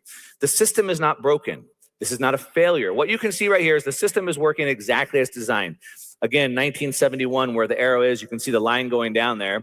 And you can see since 1971, the top 1% of earners have seen their wealth go up and up and up at a parabolic rate. while everybody else, the bottom 90%, have seen their wages stay flat. They're not smarter than you. They're not luckier than you. They just understand how to play the game differently. So let's take the Cantillon effect and let's flip that upside down and let's lay out the Cantillon playbook. So the Cantillon playbook is using two things. The Cantillon effect, which I've already explained, new credit creation and money buys assets, push those assets higher. But that sits inside of this macro loop. Now you've heard Lynn Alden says that nothing stops this train, which means the governments can't stop, won't stop. They have to continue printing more money to continue to expand. And so as the deficits continue to get bigger and bigger, as they have more and more debt, they have to push the cost of that debt lower and lower. So then rates go down. They need the debt to be cheap. It's one of the reasons why the Trump administration is so bent on getting rates down, not to save the economy, to make it cheaper for the government to manage the debt. Now, when they borrow more money and push the rates down, then inflation goes up, but it does two things. Number one, it destroys the real value of the existing debt. So all the people that took the debt, it all gets destroyed through inflation. And at the same time, it pushes asset prices higher. So in this macro loop, the government can borrow more, they can run bigger deficits, they need cheaper debt, they push more inflation, asset prices go higher, debts get destroyed, and just repeat over and over. And that's a cycle that just never ends. This isn't political. Every single president, both parties, the debt continues to expand. And so for us, we just need to decide which side of this loop do we want to be on. We want to be on the left side, where we're just working for wages, and we're paying our taxes and we're saving our 5 or 10% stacking sats? Or do we want to be an owner? Do we want to own assets? Do we want to own pristine collateral? Again, Bitcoiners already made the right call. You already bought the right asset. You're ahead of 99% of the world. But if you're on the wrong side of the system, it's still going to break down in a fiat liquidation plan. So what we want to use, we're going to build this system. We're going to use both the Cantillon effect, close to the money supply, using cheap credit to buy assets. And then we use the macro loop, where those two things combine. Assets inflated by the Cantillon effect, debt destroyed by the macro loop. You don't do anything. We use the loop's energy to build your own personal treasury. It's what I call the judo move. Now, real quick, let's go shout out to Naval for this quote here. But before I break out this playbook, I got to go real quick here. I got to say something. And I say this as a Bitcoiner. I say this as somebody who's been making Bitcoin content, trying to orange pill people for over a decade. I say this as somebody who read Ron Paul's book, End the Fed, and I'm all here to end the Fed. Right? We're here to end the Fed. We want to get rid of this fiat monetary system. We want to go to a sound money system. We believe that can fix the world and it can change the world. I'm here for it. I'm trying to bring it in as fast as I can. I'm a partner with the Bitcoin Opportunity Fund. We're literally deploying money into companies trying to build the world that we want. So while I'm working as fast and hard as I can to build that world, we also have to realize that we live in the current world that we're in. And the quote by Naval says that the only real sign of intelligence is if you get what you want out of life. So certainly we want to build this, and I want to build that world for my kids and my grandkids and your kids and grandkids. But I also have to live in this world as it is. So you and I, we know the money system is broken. We know the Fed is the problem. We understand the Cantillon effect. But then we go home and we stack our sats 5% a year. Because we don't want to give the system any energy, right? But you can believe the system is wrong and use the tools while it still exists at the same time. All right, and I call this the judo move. So instead of pulling out of the system and abstaining, we want to take the energy from the system and use it against itself. Some people call it a speculative attack. I got to speed up through this. Now, this strategy has been used to build wealth for millennia. The problem is it's only been available to the billionaires because they only had enough money and assets to make it work. But Bitcoin is the cheat code. Bitcoin sitting inside of this system allows all of us to now have the same playbook, the hardest asset in human history. And the Cantillon effect now flows new money into assets first. And of course, Bitcoin's the hardest asset. The macro loop pushes permanent inflation, and Bitcoin's the perfect inflation hedge. The tax code rewards long-term holders, owners. And of course, Bitcoin rewards patience. So Bitcoin isn't fighting the system. Bitcoin is fitting perfectly inside the system for us. All right, so let's think about this to build our own personal treasury. Think about a central bank. A central bank acquires hard assets, issues credit against the reserves, never liquidates or sells the reserves. Sovereign wealth fund is the same thing. And so we want to think about that. How do we buy Bitcoin, the best asset in history, and issue credit against our reserves and never liquidate that? Now, my grandfather understood this, and I'm sure you guys have family members that did as well. My grandfather understood that he was supposed to buy as many assets as he could. So he bought land and he bought houses and he bought office buildings. But then when he died, my father and my aunts and uncles sold it all. They didn't understand the system. They did what the fiat word told them to: sell the assets, get the money, spend the money. And that's the fiat virus. Stack Bitcoin for 40 years, retire, start selling my Bitcoin. Hope I don't run out. Die with zero. All right, so we want to change this. Shoot, how fast can I go here? So the old track is earn income. The government takes 20, 30, 40%. Live on what's left. Stack 5 or 10% in sats if you're lucky, if you skip your morning coffee every day. Retire, start selling. But what we want to do is run the Cantillon playbook. So we want to earn money. I'm going to show you how to do this on the next slide. Earn money. We want to reclaim some of the money that we would send to taxes and invest that by acquiring more assets. We want to use those assets collateral to issue credit like a central bank.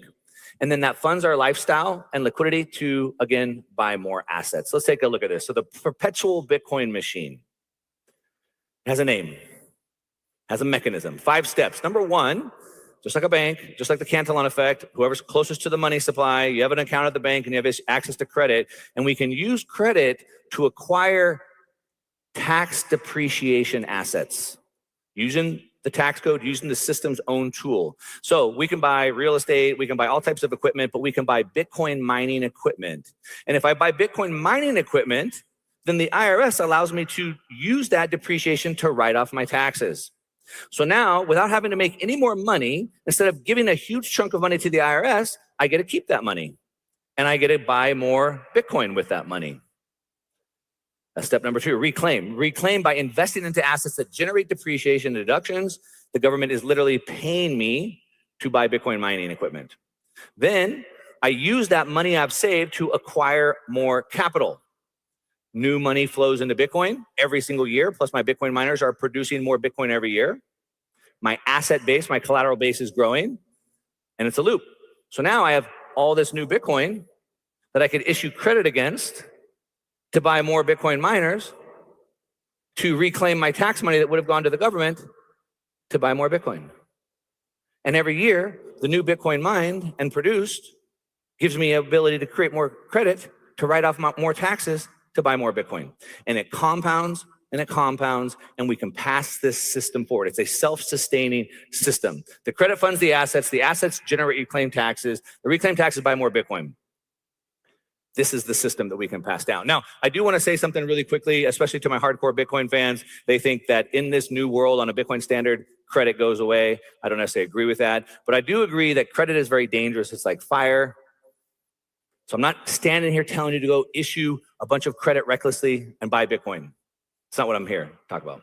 What I'm talking about is to engineer a system. Engineering a system requires discipline. But the people running the perpetual Bitcoin machine, they don't YOLO into it. They study the system and they build the machine. Now I want to say real quick, but just imagine owning a system where your Bitcoin reserve grows faster and faster and faster without working harder, because the machine you built is compounding. The Cantillon effect flows into your assets. The macro loop destroys the debt and inflates your reserves, and the tax code allows you to build this Bitcoin machine, reclaiming that money and putting it back into more Bitcoin. That's what sovereignty looks like. Now you know why it's never been harder if I play by the old rules to build wealth, but if I use the system as it's designed today, not the one that we hope comes eventually, but the one we have today, it's never been easier to make money. I'm going to close with this because, you know, in the white paper, we talked about the time chain. Life is a time chain. We are Bitcoiners. We are here. We believe in proof of work.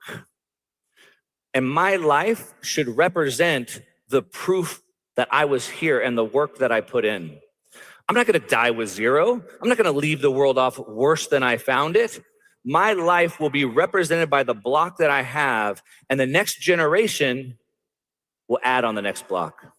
They're not going to start from zero. They're going to start from a higher place. And every single generation in my bloodline will start from a higher level. That's what Bitcoiners do. We think long term. Don't save for your future just to sell it and have your kids start with zero. Build the machine, run the playbook, fund your future. Be the central bank for your family. And yes, leave them Bitcoin, but even more importantly, leave them the system. All right, thanks so much.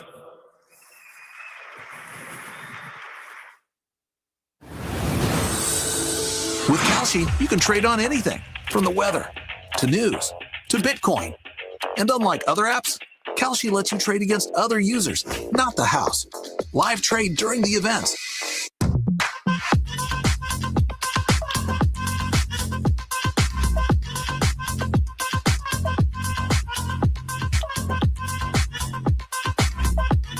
Kalshi, trade on anything. New users can get a I'm on team Alex Leishman with that one. I think that we have way too much freaking gambling. I think we got way too much gambling, and I don't think we need more Kalshis in the world, or whatever that app was called. It's a big problem. Gambling is a massive problem. And I think a lot of it has to do with just how desperate people are. But interesting strategy there from, I was going to say Kiyosaki, but Mark Moss. It's a good way to think about it. I agree with the majority of comments here, though. I don't think it's advisable. I don't know the ins and outs, though. I'm gonna side with BitBilly here and assume that if you're getting a tax credit for your Bitcoin miners, that you're probably going to have some additional eyes on you. So I think there's another comment here too. I don't want to say it out loud, but I fully 1,000,000% back the idea. That's you know what? I get who Moss is talking to. Like Mark Moss and myself talk to much different audiences, I think.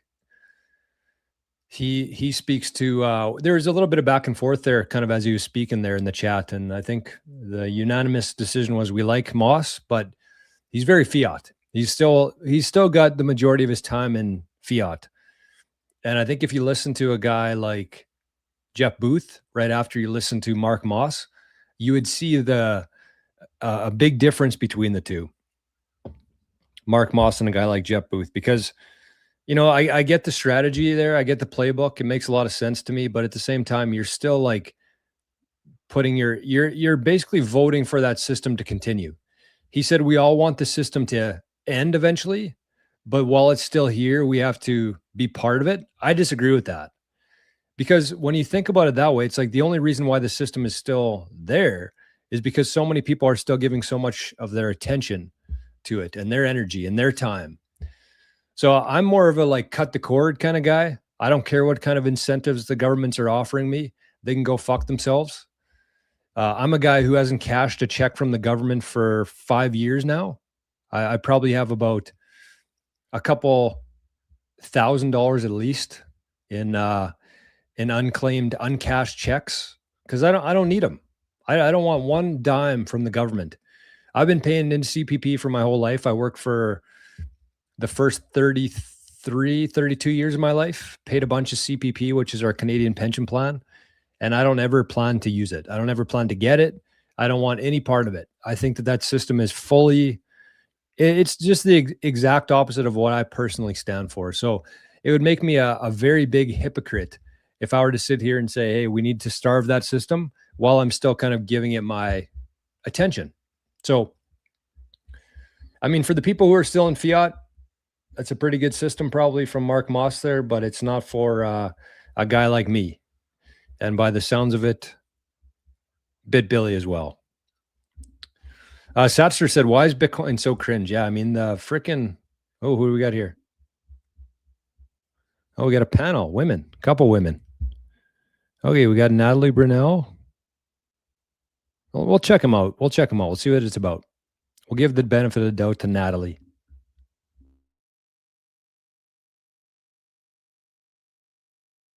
stand on Bitcoin because Matt, you run a Bitcoin fund, so you're basically paid to be bullish. Joe, you look at Bitcoin as a risk-on asset that gets hit in a liquidity crunch, which we may see soon.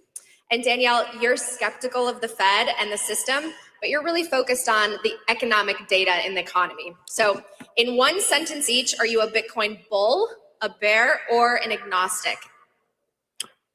I wouldn't say that I'm agnostic about Bitcoin, but it is the one thing that I follow the most closely to gauge risk appetite worldwide. Well, I agree, actually. It's a very good risk sentiment. Right now, though, I'm pretty cautious for Bitcoin. I'm bullish. Surprising. I think there are massive secular trends driving Bitcoin higher that will last for the next decade. All right, so let's get into it. Danielle, I want to start with you because it seems like Kevin Warsh is going to be confirmed as Fed chair, and we know that he's a Bitcoiner. So what are you expecting in this Fed changeup? Well, it's really hard to say. Nav, do you got a link for this? In theory, a few days ago, Nav said Jeff Booth talked about taxes. You need to hear what he said about it. you would have thought that bond I'm guessing it's not in line with what I'm saying then if you say that. of a much more incoming I do know that Jeff Booth left the country, and I don't think you can leave the country without fully settling your taxes. So I'm guessing he contributed. But do you have a link to that, So Nav? I think the jury's out. You might have to go over to Rumble to put it in the chat there, but or email it to me. Until you're punched in the mouth. That's exactly what happened to Jay Powell when he was in office. He got punched in the mouth with. What do we think about this panel? Should we watch it? Me personally, I couldn't give two shits what this kind of stuff is, but if the people want to watch it, we'll watch it. So let me know. Appears that it's going to be longer lasting than anything we've seen in modern history because of the destruction of the infrastructure. So there's so many cross currents right now. I think Kevin Warsh has a tremendous challenge ahead of him. Well, Joe and Matt, maybe you can expand on that, but also take part in a bit of a debate for me because, Matt, you've argued that rate policy by the Fed matters less to Bitcoin, and it used to. Joe, you've argued a Fed hike into this environment takes everything down, Bitcoin included. So let's fight it out. Well, I think the biggest risk right now that I see for Bitcoin and for risk assets in general is, as Danielle suggested, interest rate policy. So right now, even though we have Kevin Warsh coming into the Fed, and of course, he has made great efforts to try to lower interest rates, we have this really big macro event that's happening in the Middle East. And you can say, how does that impact us? Well, really through what the Fed's reaction function. So if you have an extended period of high oil prices, and like Danielle suggested, and I agree, that this could be longer than anyone expects. And it's not just oil prices, it's petrochemicals, it's fertilizer, it's a whole host of things. So there is a possibility that we could have another wave of inflation, not to like 10%, but maybe at a 4%, 5%. And if that happens, no matter who you have at the Fed, they're going to be under a lot of pressure to do something. And maybe it doesn't work, but they have to show that they do something. And that could be a rate hike or maybe two. Now, when I look at the behavior of asset prices historically, that's usually not very good. And Bitcoin behaves very interestingly. Sometimes it's just not that sensitive, and sometimes it is. But what I'm worried about. Yeah, this is junk. This is the kind of shit that puts me to sleep, honestly. And it's a panel. So panels don't usually, I mean, they're all kind of about the same length, but we haven't really had a chance to catch up either way. Yeah, I mean, I'd be very cautious. Like, I think that these kind of people speak to the institutions, the people who are getting in and out of different asset classes based on what the next 6 months are going to be. They're not really thinking about the next 6 years. I do like this guy, though, Bitwise. Let's see what Matt has to say on it. Experience since it's existed with Fed rates, it's had very volatile periods. There was a long period where it's zero interest rates. That's very extraordinary. Then rates jumped straight to 2.5% and then slammed back down to zero and then jumped to 5%, the fastest they ever have. And I think the era we're in now may be more like the 95 to 2000 era Fed, where we're talking about feathering interest rates 25 or 50 basis points. So the core of my point was that Bitcoin's historical experience, investors have learned that the Fed really matters because we're yanking rates from 0 to 2 to 0 to 5 to 0. And I think if we're in an environment where we're feathering rates a little bit, 50, 25 basis points, I think that matters less than Morgan Stanley launching a Bitcoin ETF and putting its $10 trillion of wealth behind it, than Charles Schwab saying 2 to 7% Bitcoin in portfolios. I think that's actually the secular trend that's driving it. And the Fed will matter, but on the edges and less than it has in Bitcoin's history. Danielle, can you talk a little bit about some of the complacency? I would be very surprised. We'll leave Nat up on the screen, though. I don't think anybody's going to be too mad about that. Nat Brunel. We'll leave her up there for sure. But actually, this other lady, too. Danielle. But Julian said there, these are all institutions talking about shit they don't know about. They should have Jor up there. I don't think Jor is going to get an invite to any conference stage, to be honest with you. A couple of reasons. But I kind of mentioned that on the show this morning, too.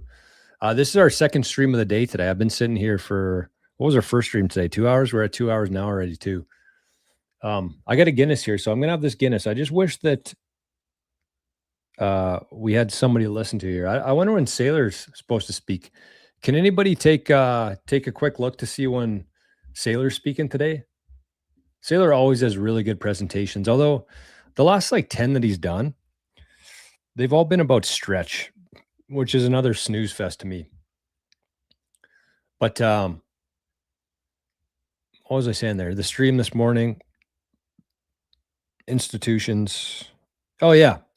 I think that the mistake that Bitcoin conference makes, and I don't know how long they've been doing this, but as long as I've been around, is that they put it on the internet, which is kind of hypocritical and ironic to say, since we're literally sitting here watching the stream.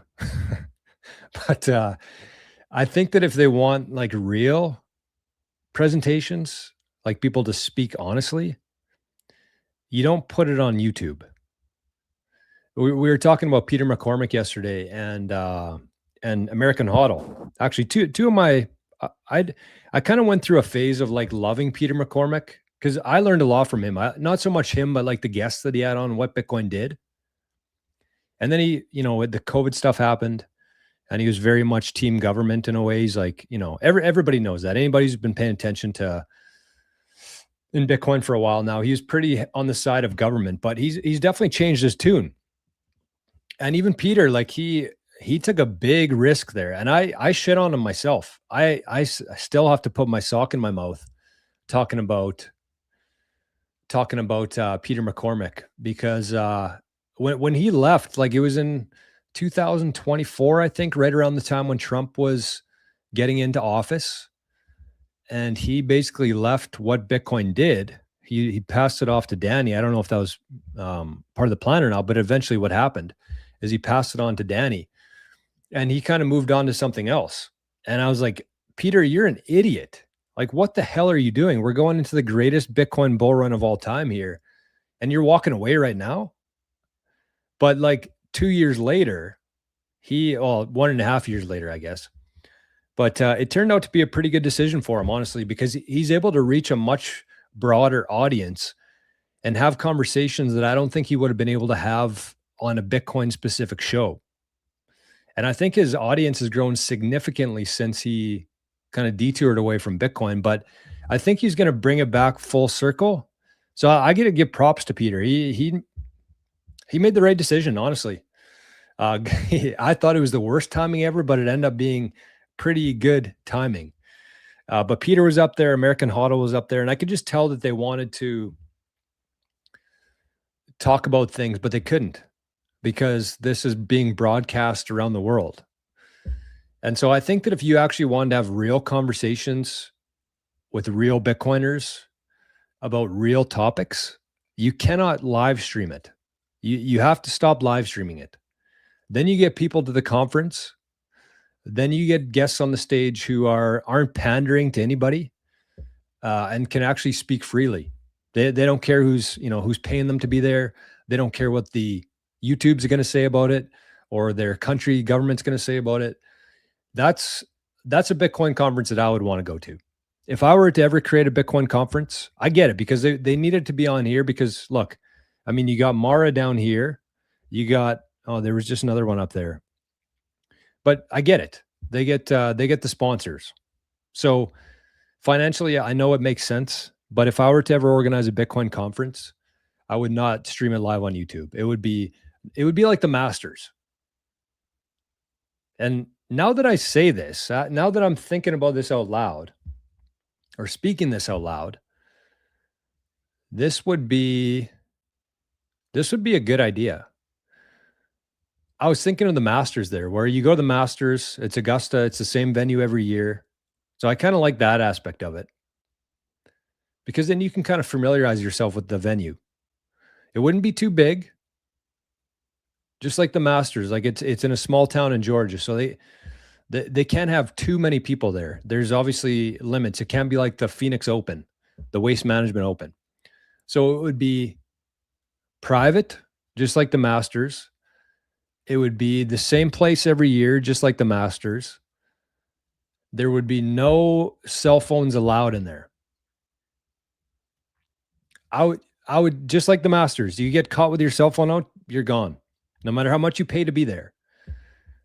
But that could be a really cool event. That might be something to think about here. And I think I would have it in Canada because there'd be a lot of Americans that come down and they would get like pretty much like a 40% discount because of the currency exchange rates. What do we think about that? That sounds like a pretty good idea to me. Obviously, I would need a lot of help to organize it. But I don't know. That's maybe the start of something. Maybe the start of something just happened. Who knows? I'm actually been looking for things to add to my my schedule. So, but I mean, it doesn't mean much when I'm on my second live stream of the day coming from me here. But I figured, I'm watching this anyways. I know that I'd be seeing people in the live chat on the main screen. So I figured, why not just turn it on? I haven't done a whole lot of work as much as I wanted to here, but we're having fun. This is what it's all about. But yeah, I would, that'd be my idea for a conference. Very similar to the Masters. The Masters does it right, man. I don't know if you've ever watched the Masters before, but they do it right. I want to give a couple shout outs here though. Now, since we got some institutional dipshits on the screen here, number one to our guy Praetorian, also known as the Guardian around here. We had Josh the King gave BitBilly a membership over on Rumble, and we had before that we had Praetorian gave out I think 3. Where is this here, man? We've had a lot of chats here. This is a lot of stuff to scroll through here. We had Praetorian, I'm pretty sure gave 3 here. I should be able to see the there it is right there. So Praetorian gave 3 memberships over on YouTube. So thank you, Praetorian. And also over on the Zap stream, I haven't mentioned it too much, but we got a crew over there. A little bit of a crew forming in Noster. We had a Zap from the captain. No. Oh, wow. We had a Zap from Moravian, a big one. A double shot of espresso. So that's going to be a points on the board tomorrow for Moravian. So big shout out to Moravian.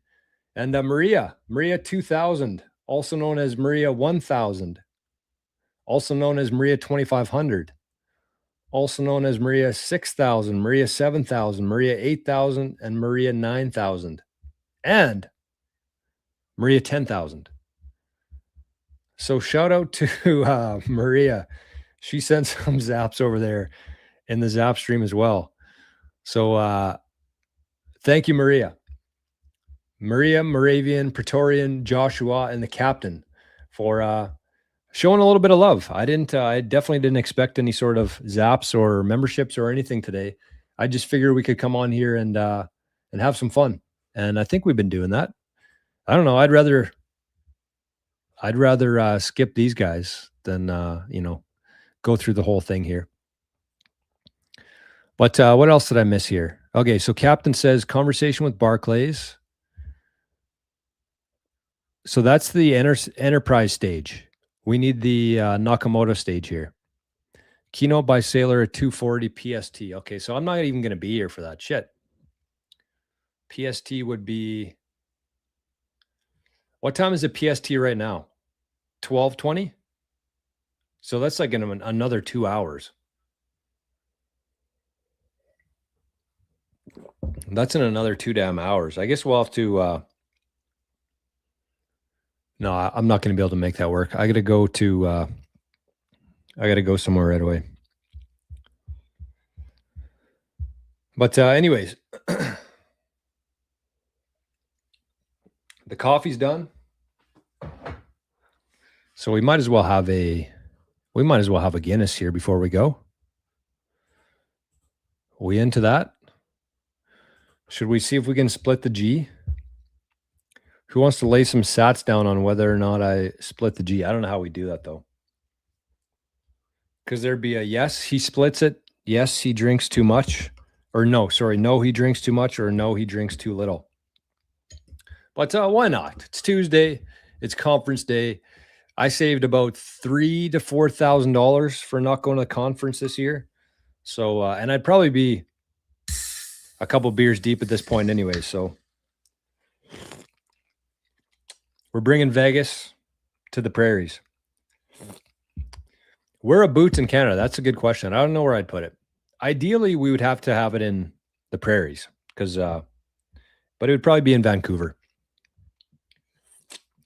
Actually, Rajat Forrest and I have been talking about something like that. I didn't really think about it that way though, where it's like more of a private one. But I think we could do it in Vancouver, honestly. I've been organizing things for years now. Ever since I was like, I don't know, teenager. I was always like the organizer of the group of my friends. And so I'd be good at it. But one thing I've always done with that kind of stuff is like, you got to start small. You know what I mean? You make it like exclusive. You say, we're only going to sell 100 tickets to this event. You smash it, you kill it. And then you, then next year you do 200. Then next year you do 500. And then next year, 1,000. And that's kind of everything that I've ever done. Like, we created a golf league a couple of years. No, it would have been like freaking 12 years ago now. But it was the same kind of thing. We just decided we were going to, there wasn't a golf league that had like a young professionals. You know, most golf leagues were like 60, 70-year-old guys, which I love, but it's a different kind of golf, you know, like they're not crushing beers. Well, some of them do, I guess, but it's just not as competitive. So we decided to make our own league because the one that we wanted didn't exist. So we just made our own league. And that's what we did. We started with like 6 teams. Next year we moved to 8 and then 10 and then 12. And then I think now we have 14 teams. So we just kind of slowly grew. And then we kind of got our shit together. We had everything kind of in place and we could expand. And I think that that's probably the best way to do it with anything. So I think it'd be the same kind of thing for a conference. Okay. Can we split the G? What happened here?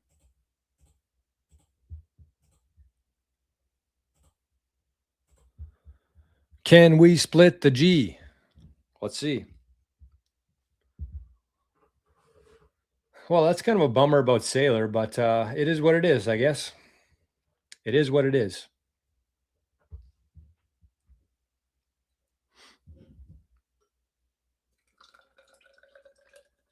So let's see. As Nav said, Tuesdays in Bitcoin. Drinking beers. Tuesday afternoons.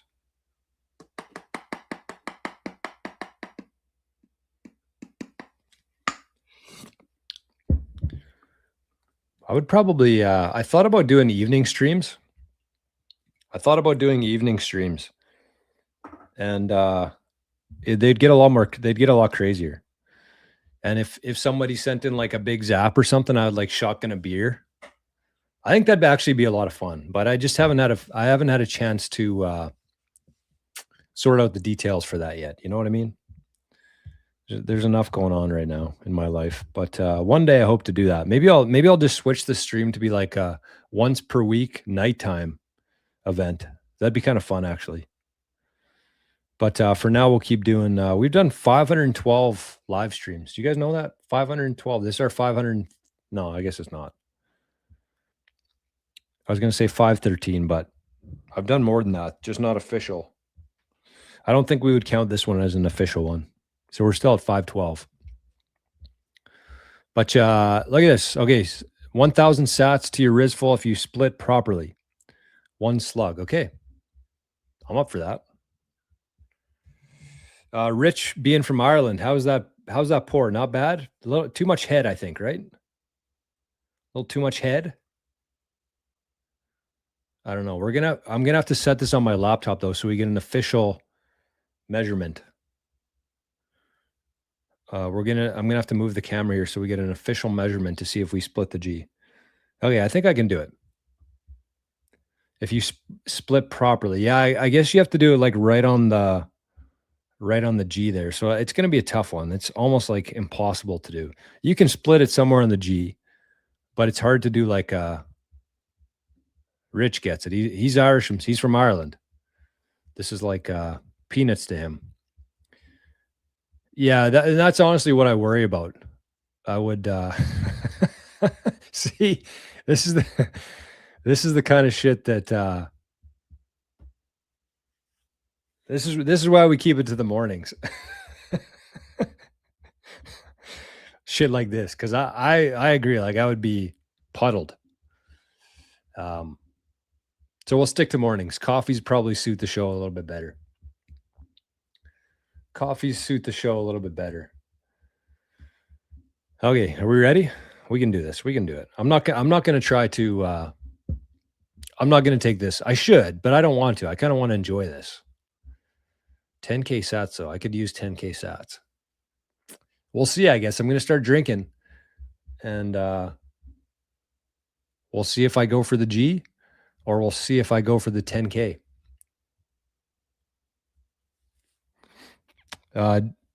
Beers aren't very popular in Bitcoin land. It seems like all Bitcoiners, none of them drink. Although, after being in Vegas last year, I don't think that's the case. But they claim they don't drink. They all claim to be good Christians. But I like the beers. I like the beers. So here we go. Let's see if we can do it here. I just got to take some calculations here, some measurements. It's about, what is it? What is it, Rich? Is it 3 gulps? Is it 4? I'd say probably 3 decent sized gulps. So let's see. Let's see how this looks here. Can we tell? So this is sitting flat on a, this is sitting flat. So we'll be able to tell.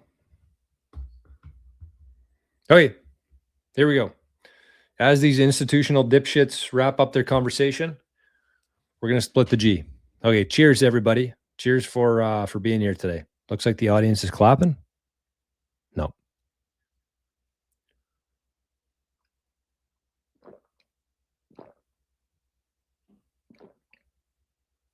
Oh, Rich. Oh, that was a good one. That was 3 gulps. That was 3 gulps, or 3 sips, I should say. Not bad. It's not, I wouldn't say that's a proper Irish split, but I got the G, and that's on a flat surface there. That's on my laptop. I'm happy with that. I'm happy with that. I don't know if that's a proper one, but I'm happy with that.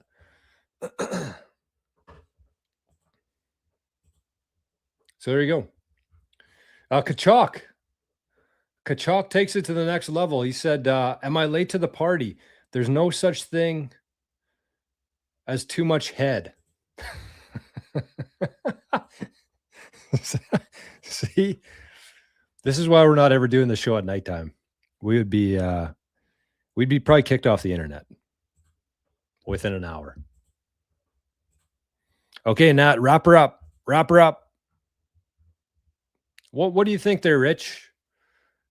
Is that a split? Is that a split G? I don't know. Well, we'll wait for the Irishman to tell us.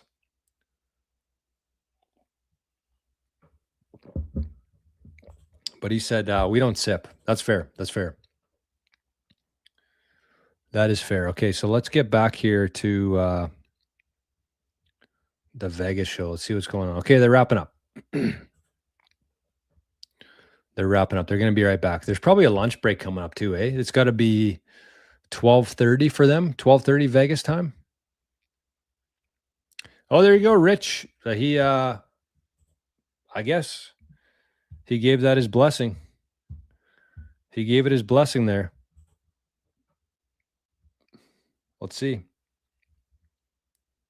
Let's check the Rizzy. Let's check the Rizzy. By the way, if you've been enjoying the show, again, I just kind of hopped on here. We've been here for 2.5 hours now. I was like, we're watching it. We might as well just watch it together.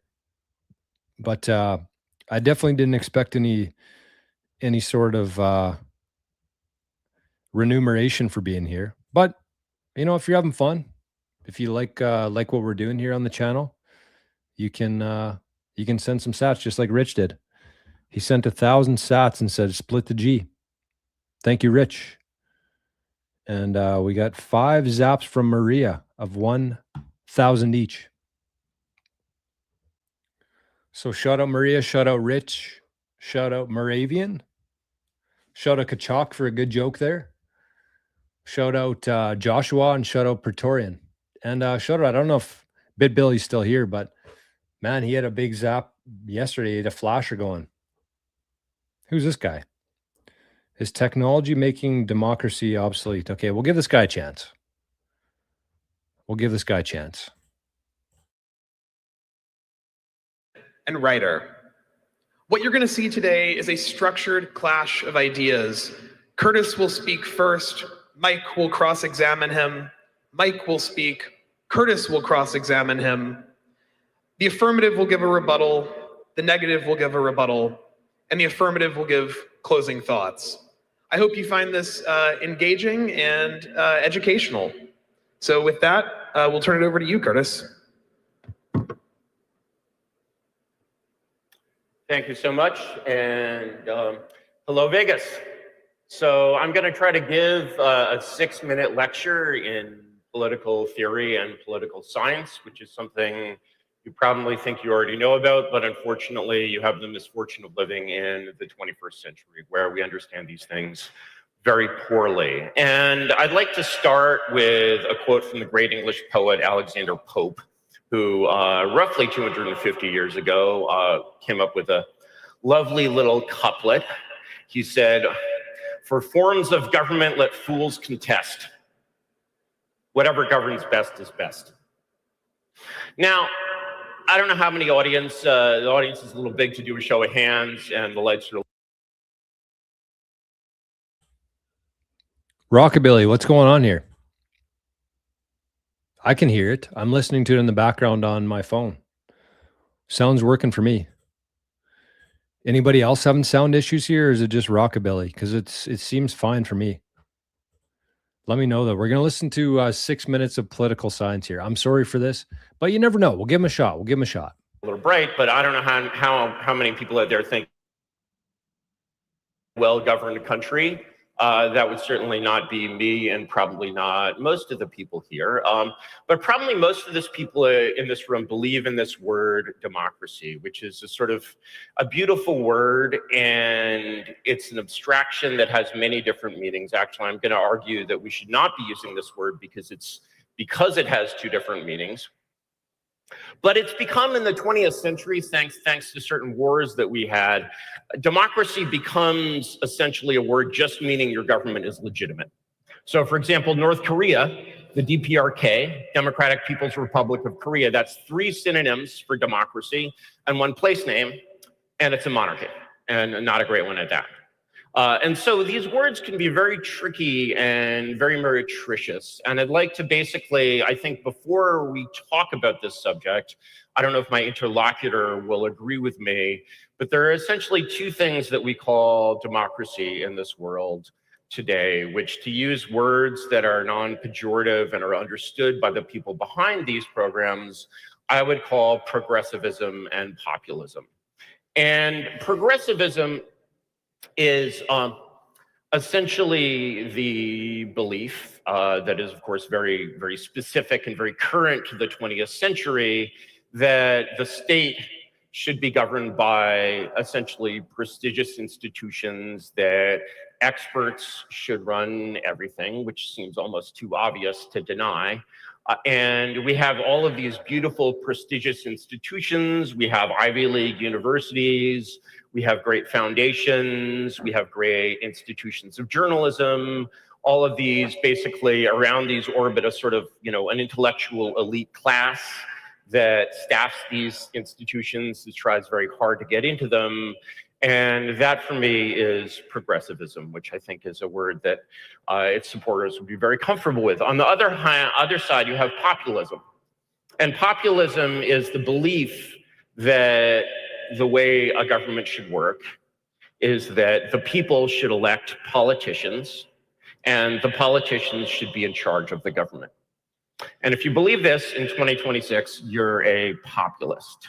Now, we observe that what we call populism sounds a lot like the literal meaning of democracy and democracy, rule by the people. And I think that there are very good arguments against both populism and progressivism, but I'm not sure which one my interlocutor is going to defend, because he's defending this word democracy. So does he actually believe that elected politicians should be in charge of the government, that Donald Trump should be in charge of the Department of Justice? I don't know that he actually believes that. I would sort of doubt that he believes that. From everything I know, he seems to be a progressive. So let me close in a way with Aristotle, who lived 2,500 years ago, had a very, very simple way of defining forms of government. He said there are 3 forms of government: government by the one, the few, and the many. The one being monarchy, the few being oligarchy, and the many being democracy in the literal sense of the word. Now, when we compare progressivism to populism, what we see is that they both, like anyone struggling for, legitimacy, both claim this word democracy. But of course, progressivism seems like an absolutely dead match for what Aristotle would call oligarchy. That doesn't make it bad. That's just a word. All of these forms have positive and negative forms. They can be good or bad. And of course, populism, the idea that elected politicians, whether it's Donald Trump or Tammany Hall or, someone sort of corrupt, would control the government. We're like, oh my God, having politicians in charge of the government, that's not democracy. And so when we sum both of these things up, I think there are errors in or misunderstandings in the way both sides regard each other. But when I look at the sort of the contest for the word democracy between populism and progressivism, it sort of seems like a bad marriage. And we all know people who have bad marriages. We look at this bad marriage and we're like, the problem is he's right about her, but she's also right about him. And that's kind of the way that I see sort of the relationship between populism and progressivism, or Aristotelian democracy and Aristotelian oligarchy. And so, when you're in a hole, stop digging. What's the other form? It's the form that almost all of human history has used. Let's see if we maybe can't get it right in the 21st century. Thank you.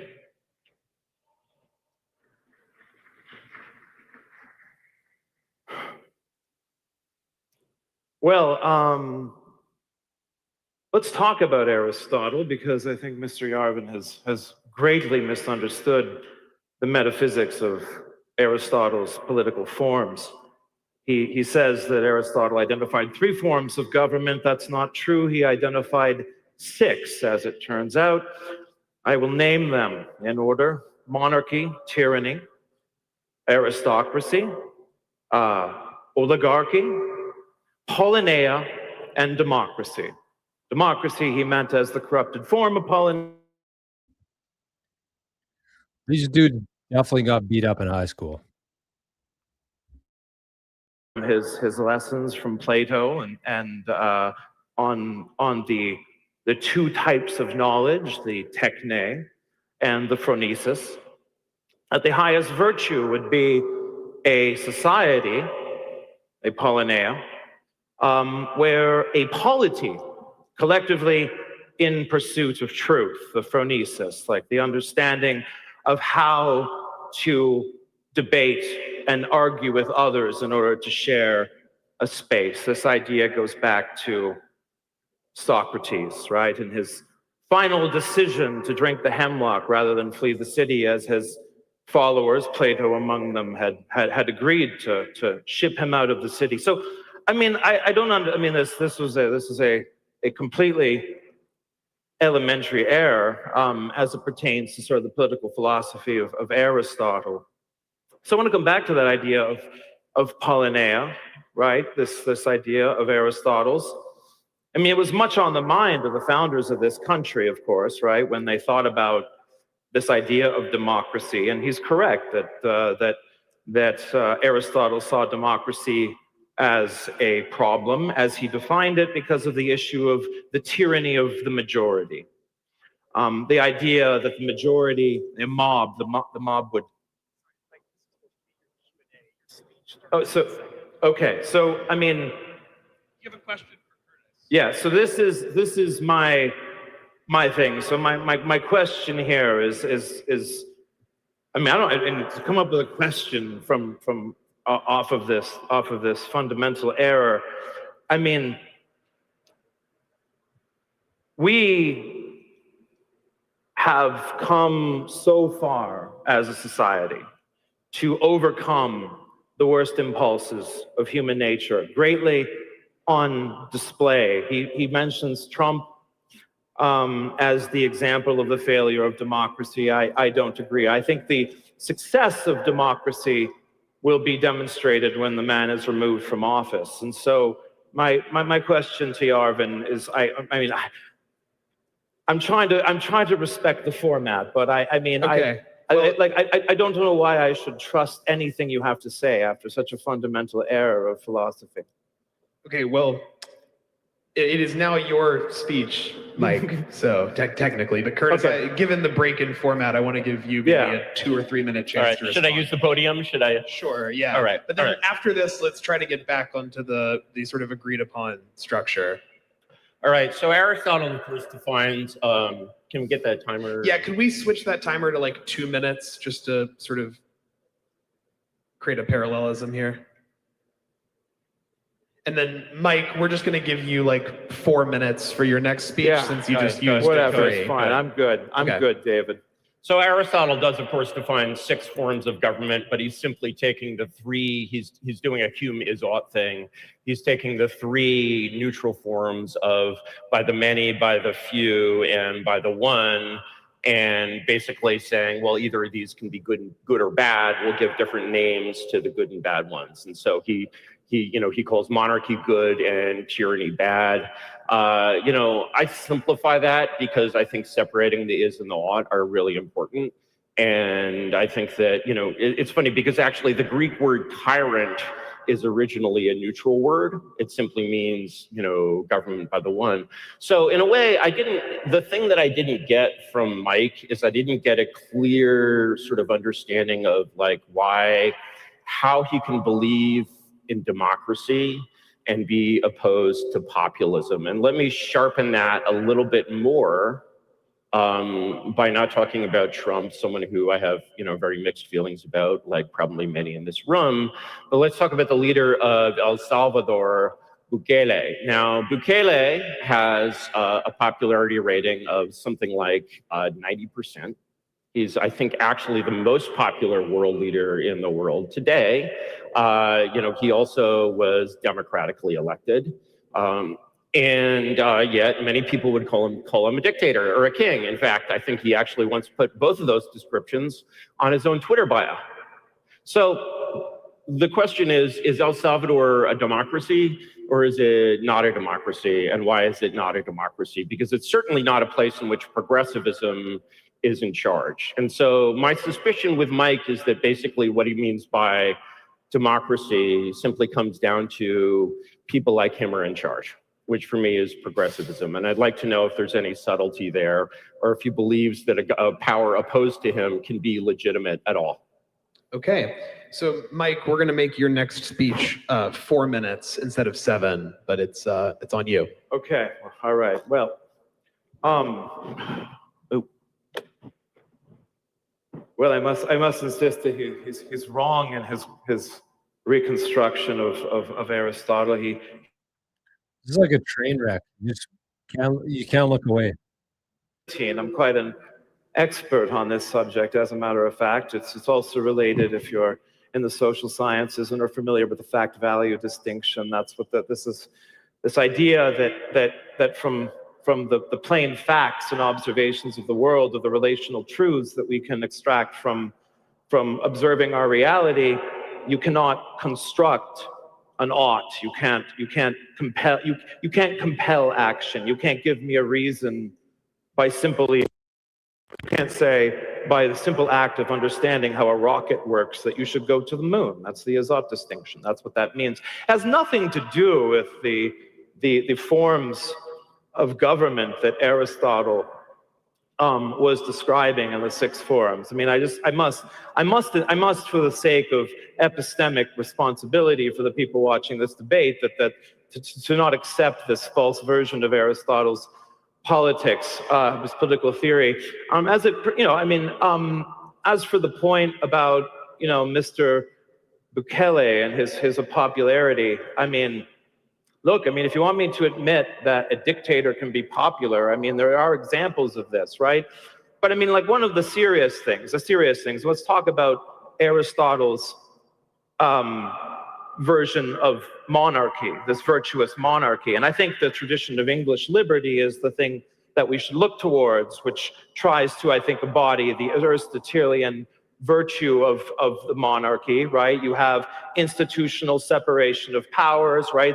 The church is responsible for the coronation. You have parliamentary supremacy as an institutional check on the monarchy. This is all like a serious monarchist thinks about this. Another big problem in monarchist theory is the problem of succession. It's like one of the reasons why at least in the case of the British royal family, this is me making the positive case for monarchy, which Curtis does so poorly. With the British royal family, which dates back to William of Orange, who was the beginning of English monarchy, the Great Revolution. The Dutch Republic basically conspired to overthrow the king, and that's how this all started. That's there's like a serious intellectual tradition about monarchy, as you can well see. I understand well.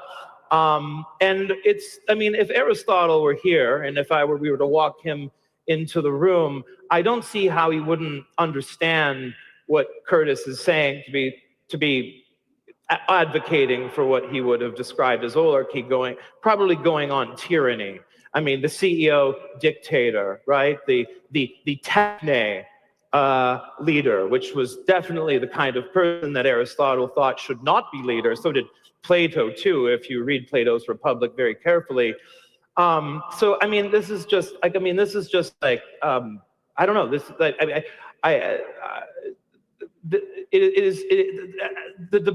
and by the way, I do not advocate for pure democracy. I support the limited democracy. Liberal democracy is limited democracy, limited by liberal rights that prevent the majority from trampling on the minority. Free speech, property rights. These are all things that liberals like myself, he calls me a progressive. I actually don't identify that way, and I don't think a lot of progressives that listen to me consider me one. But anyways, that's my response to what Mr. Yarvin said. All right. Thank you, Mr. Brock. Mr. Yarvin, you now have a 3-minute direct examination of Mike if you want to ask him questions.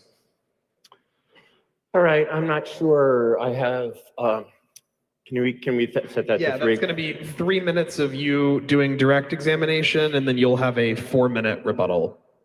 Well, I'll have a 4-minute rebuttal right after the direct. Yeah. All right, let me think for a minute and try to get some questions out of what we've heard from Mike for a moment.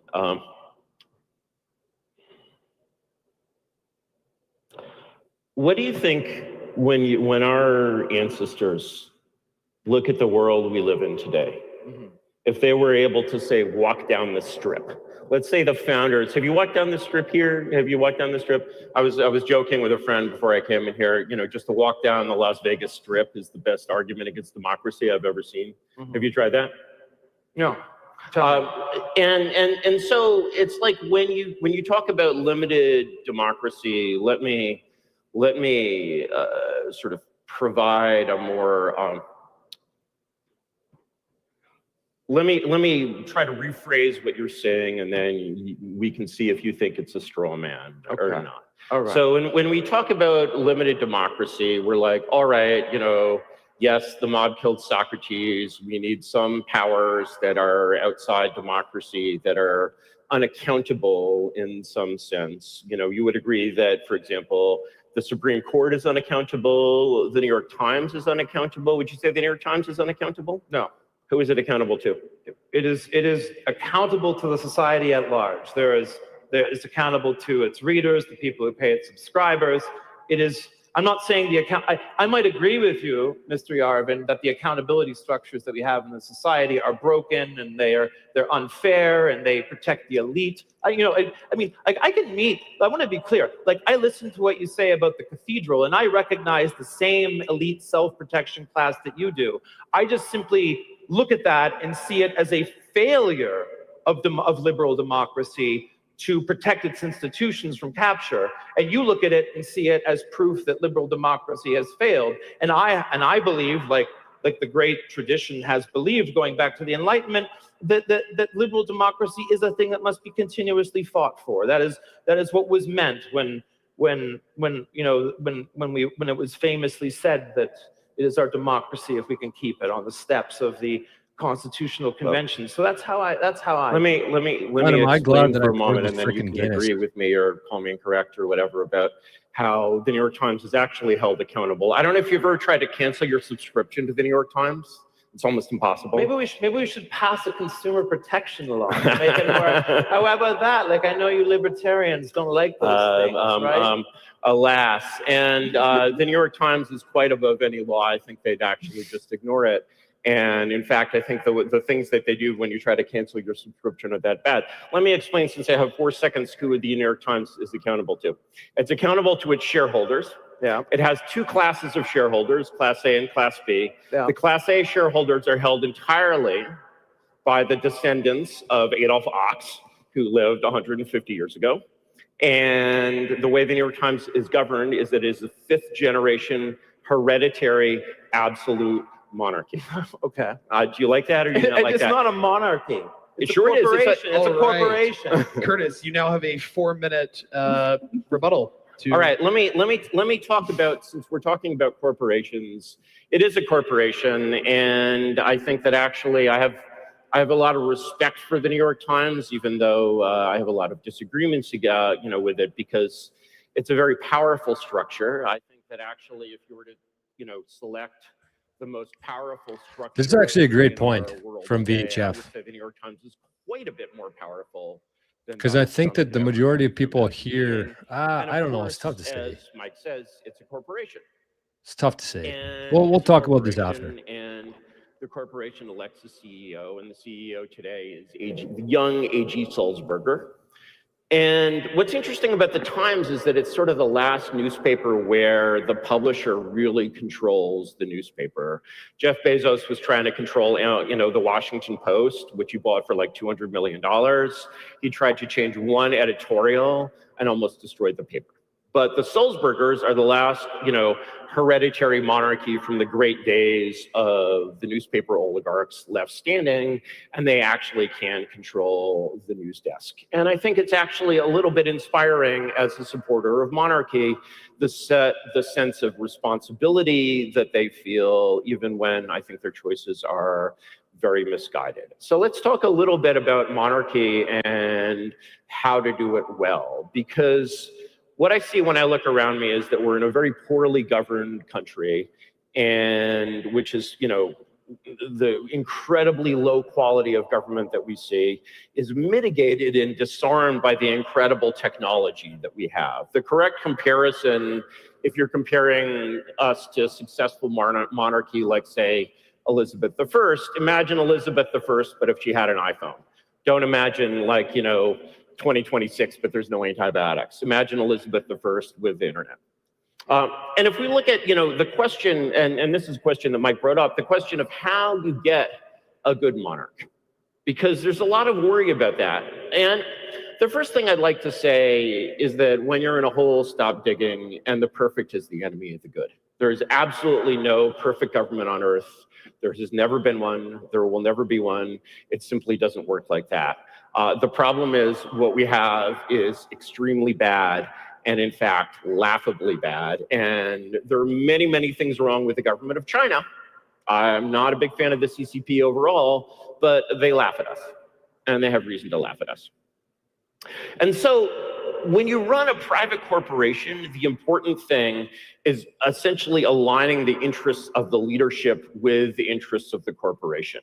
And so what that translates to in a government, in a monarchy, is that the interests of the king and the interests of the regime are aligned with the interests of the country. The king sees, when you're a CEO, you don't see your corporation as a place to loot. That's a very, very defective CEO that loots the corporation. They basically see that their stewardship of the entire thing as basically part of their job. If you have a hereditary royal family, it's like a family business, like the New York Times. A.G. Sulzberger wants to pass the New York Times on to his great-great-grandchildren. The way that's typically done in the private sector is you have a board of directors. If you're not the New York Times, if you're a normal corporation, you have a board of directors who selects the CEO. The board of directors does not hold power itself because they would be corrupted by power. They basically ensure the accountability of the CEO. Translating that to the sovereign level is a little tricky. The blockchain actually helps quite a bit with that because the blockchain can be above sovereignty. What you essentially need is essentially an anonymous board of directors who cannot be sort of affected by political power. That's kind of my dream. You can go online and see I have a paper called OAO on my Substack, Gray Mirror. You can read that, but I'm out of time.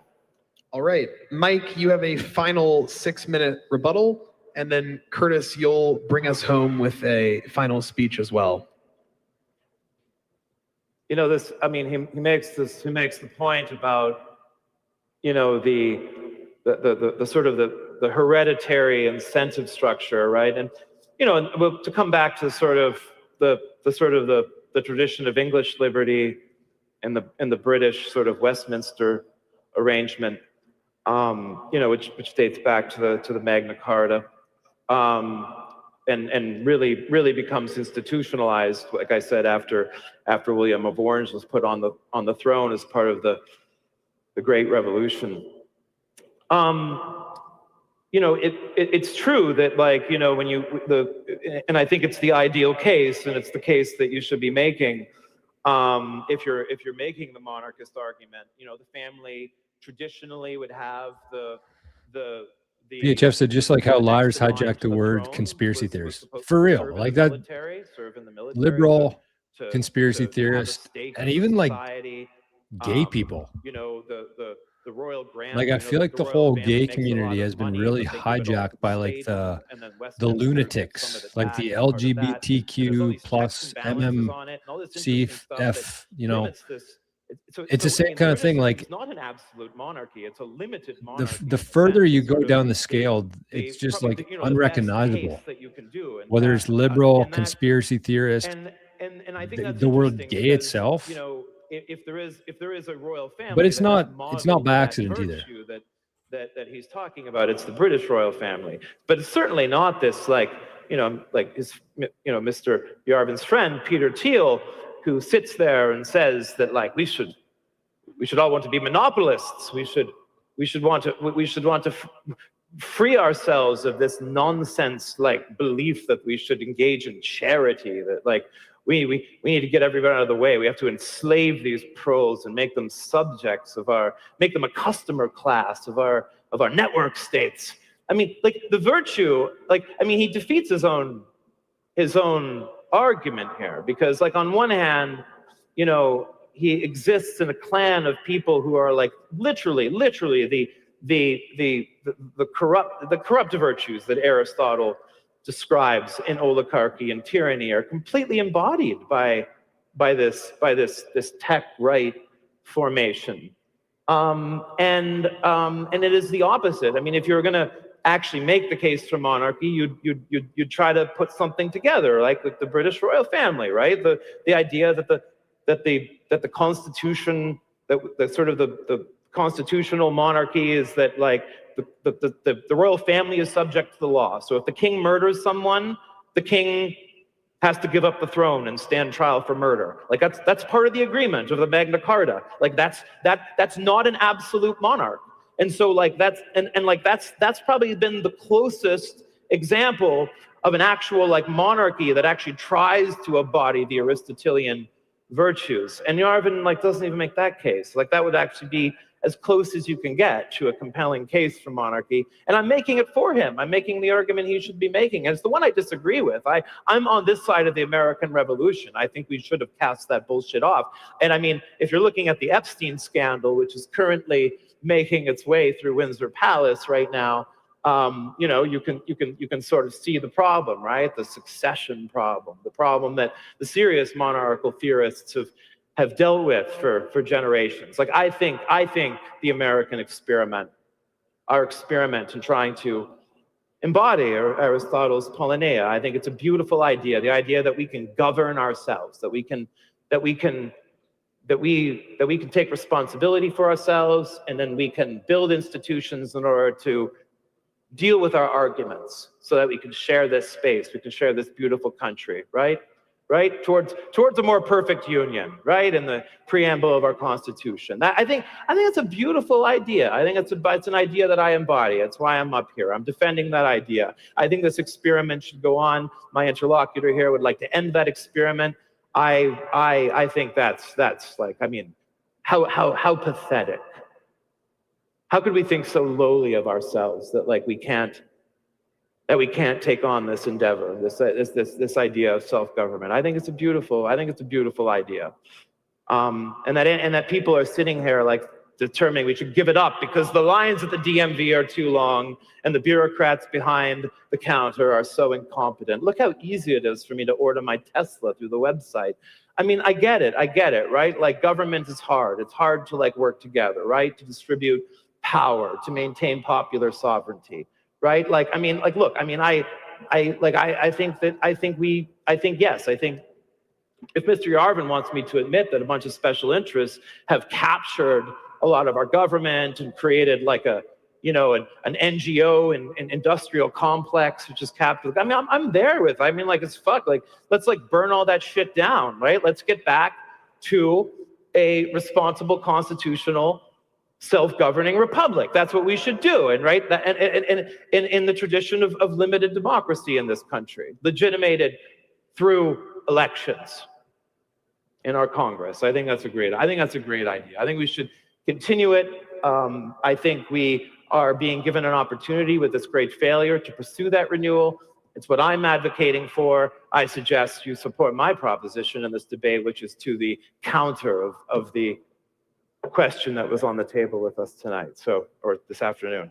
I've lost track of time. Yeah, me too. Me too, Mikey. Thank you, Mike, for coming out here. It's not always easy. Can you reset the timer? Yeah. Thank you, Mike, for coming out. Here it's not as I've experienced. It's not always fun and easy being in front of a crowd that is not necessarily sympathetic to your perspective. So I think we owe Mike a lot for showing up and giving it his all today. I'd like to recommend. In a way, my response to Mike's closing statement was that it contained a lot of beautiful abstractions. And I think that it's very important, especially when you look at your reality and you're like, this reality is not working very well, to think in terms of concrete realities rather than windy, beautiful abstractions. There's a really great book written in the mid-20th century that, from my perspective, is the best introduction to political science from the 20th century that exists. It's called The Machiavellians, Defenders of Freedom, and it's by James Burnham.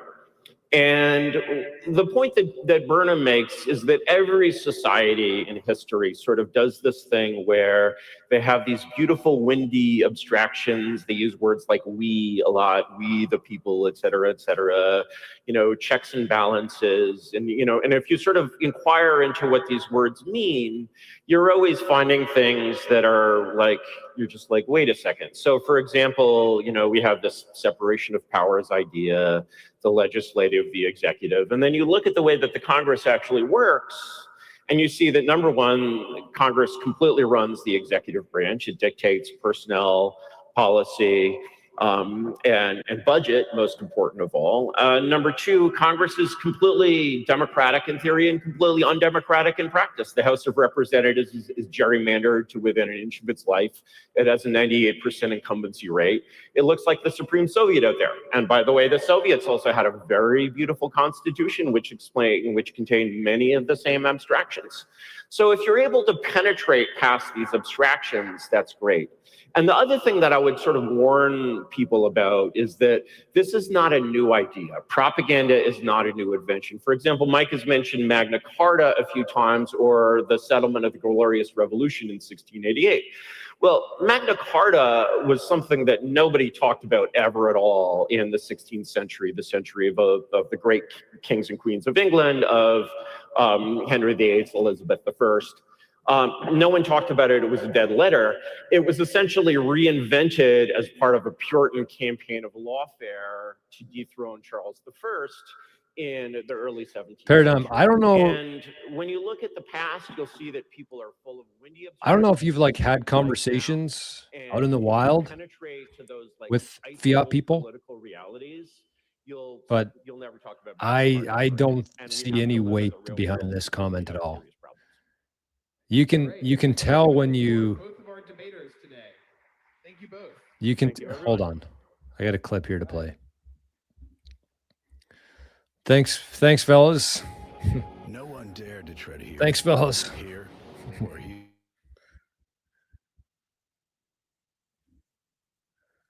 Okay, here. This is how we're gonna. Here we go.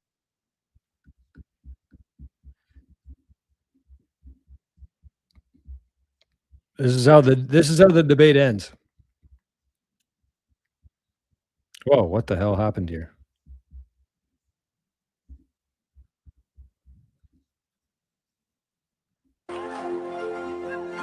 Mr. Madison, what you just said is one of the most insanely idiotic things I have ever heard.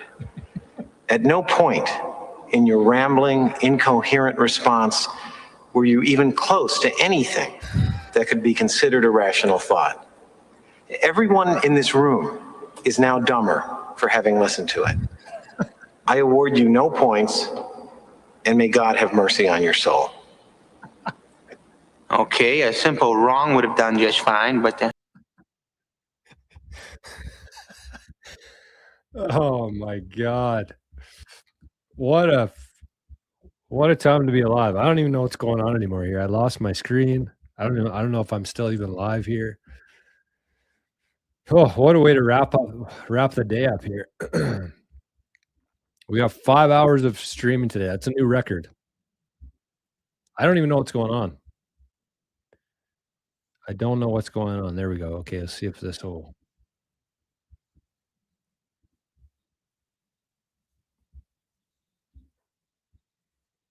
Okay, now go back. There we go. Okay.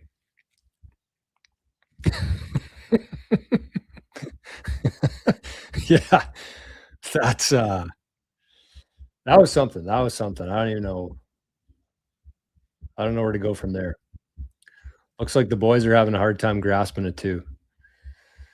Okay, well, wow. 5 hours. I gotta hit the road here, folks. So I'm gonna get through some comments here, but lots of great comments there. I was dying. I was freaking dying through that whole thing. That is a classic. One of the best movies of all time, Billy Madison. I'd say top 5, probably. Top 5. But Rumble, stick with me here for a second because we got to do something together. Stick with me for about 5 minutes, I'd say, because something's broken on my end here, and I'm not sure. I really just need to test things out here, I guess you'd say. So I think we're gonna wrap it up. We've passed 3 hours here. I didn't get a whole lot of work done. This kind of backfired on me, but we had fun. We had fun, and I gotta move on to something else here right now. But what can we do here? Let's go to this guy. I like this guy. So Rumble, stick with me for a second. YouTube, I appreciate you being here today, hanging out with us.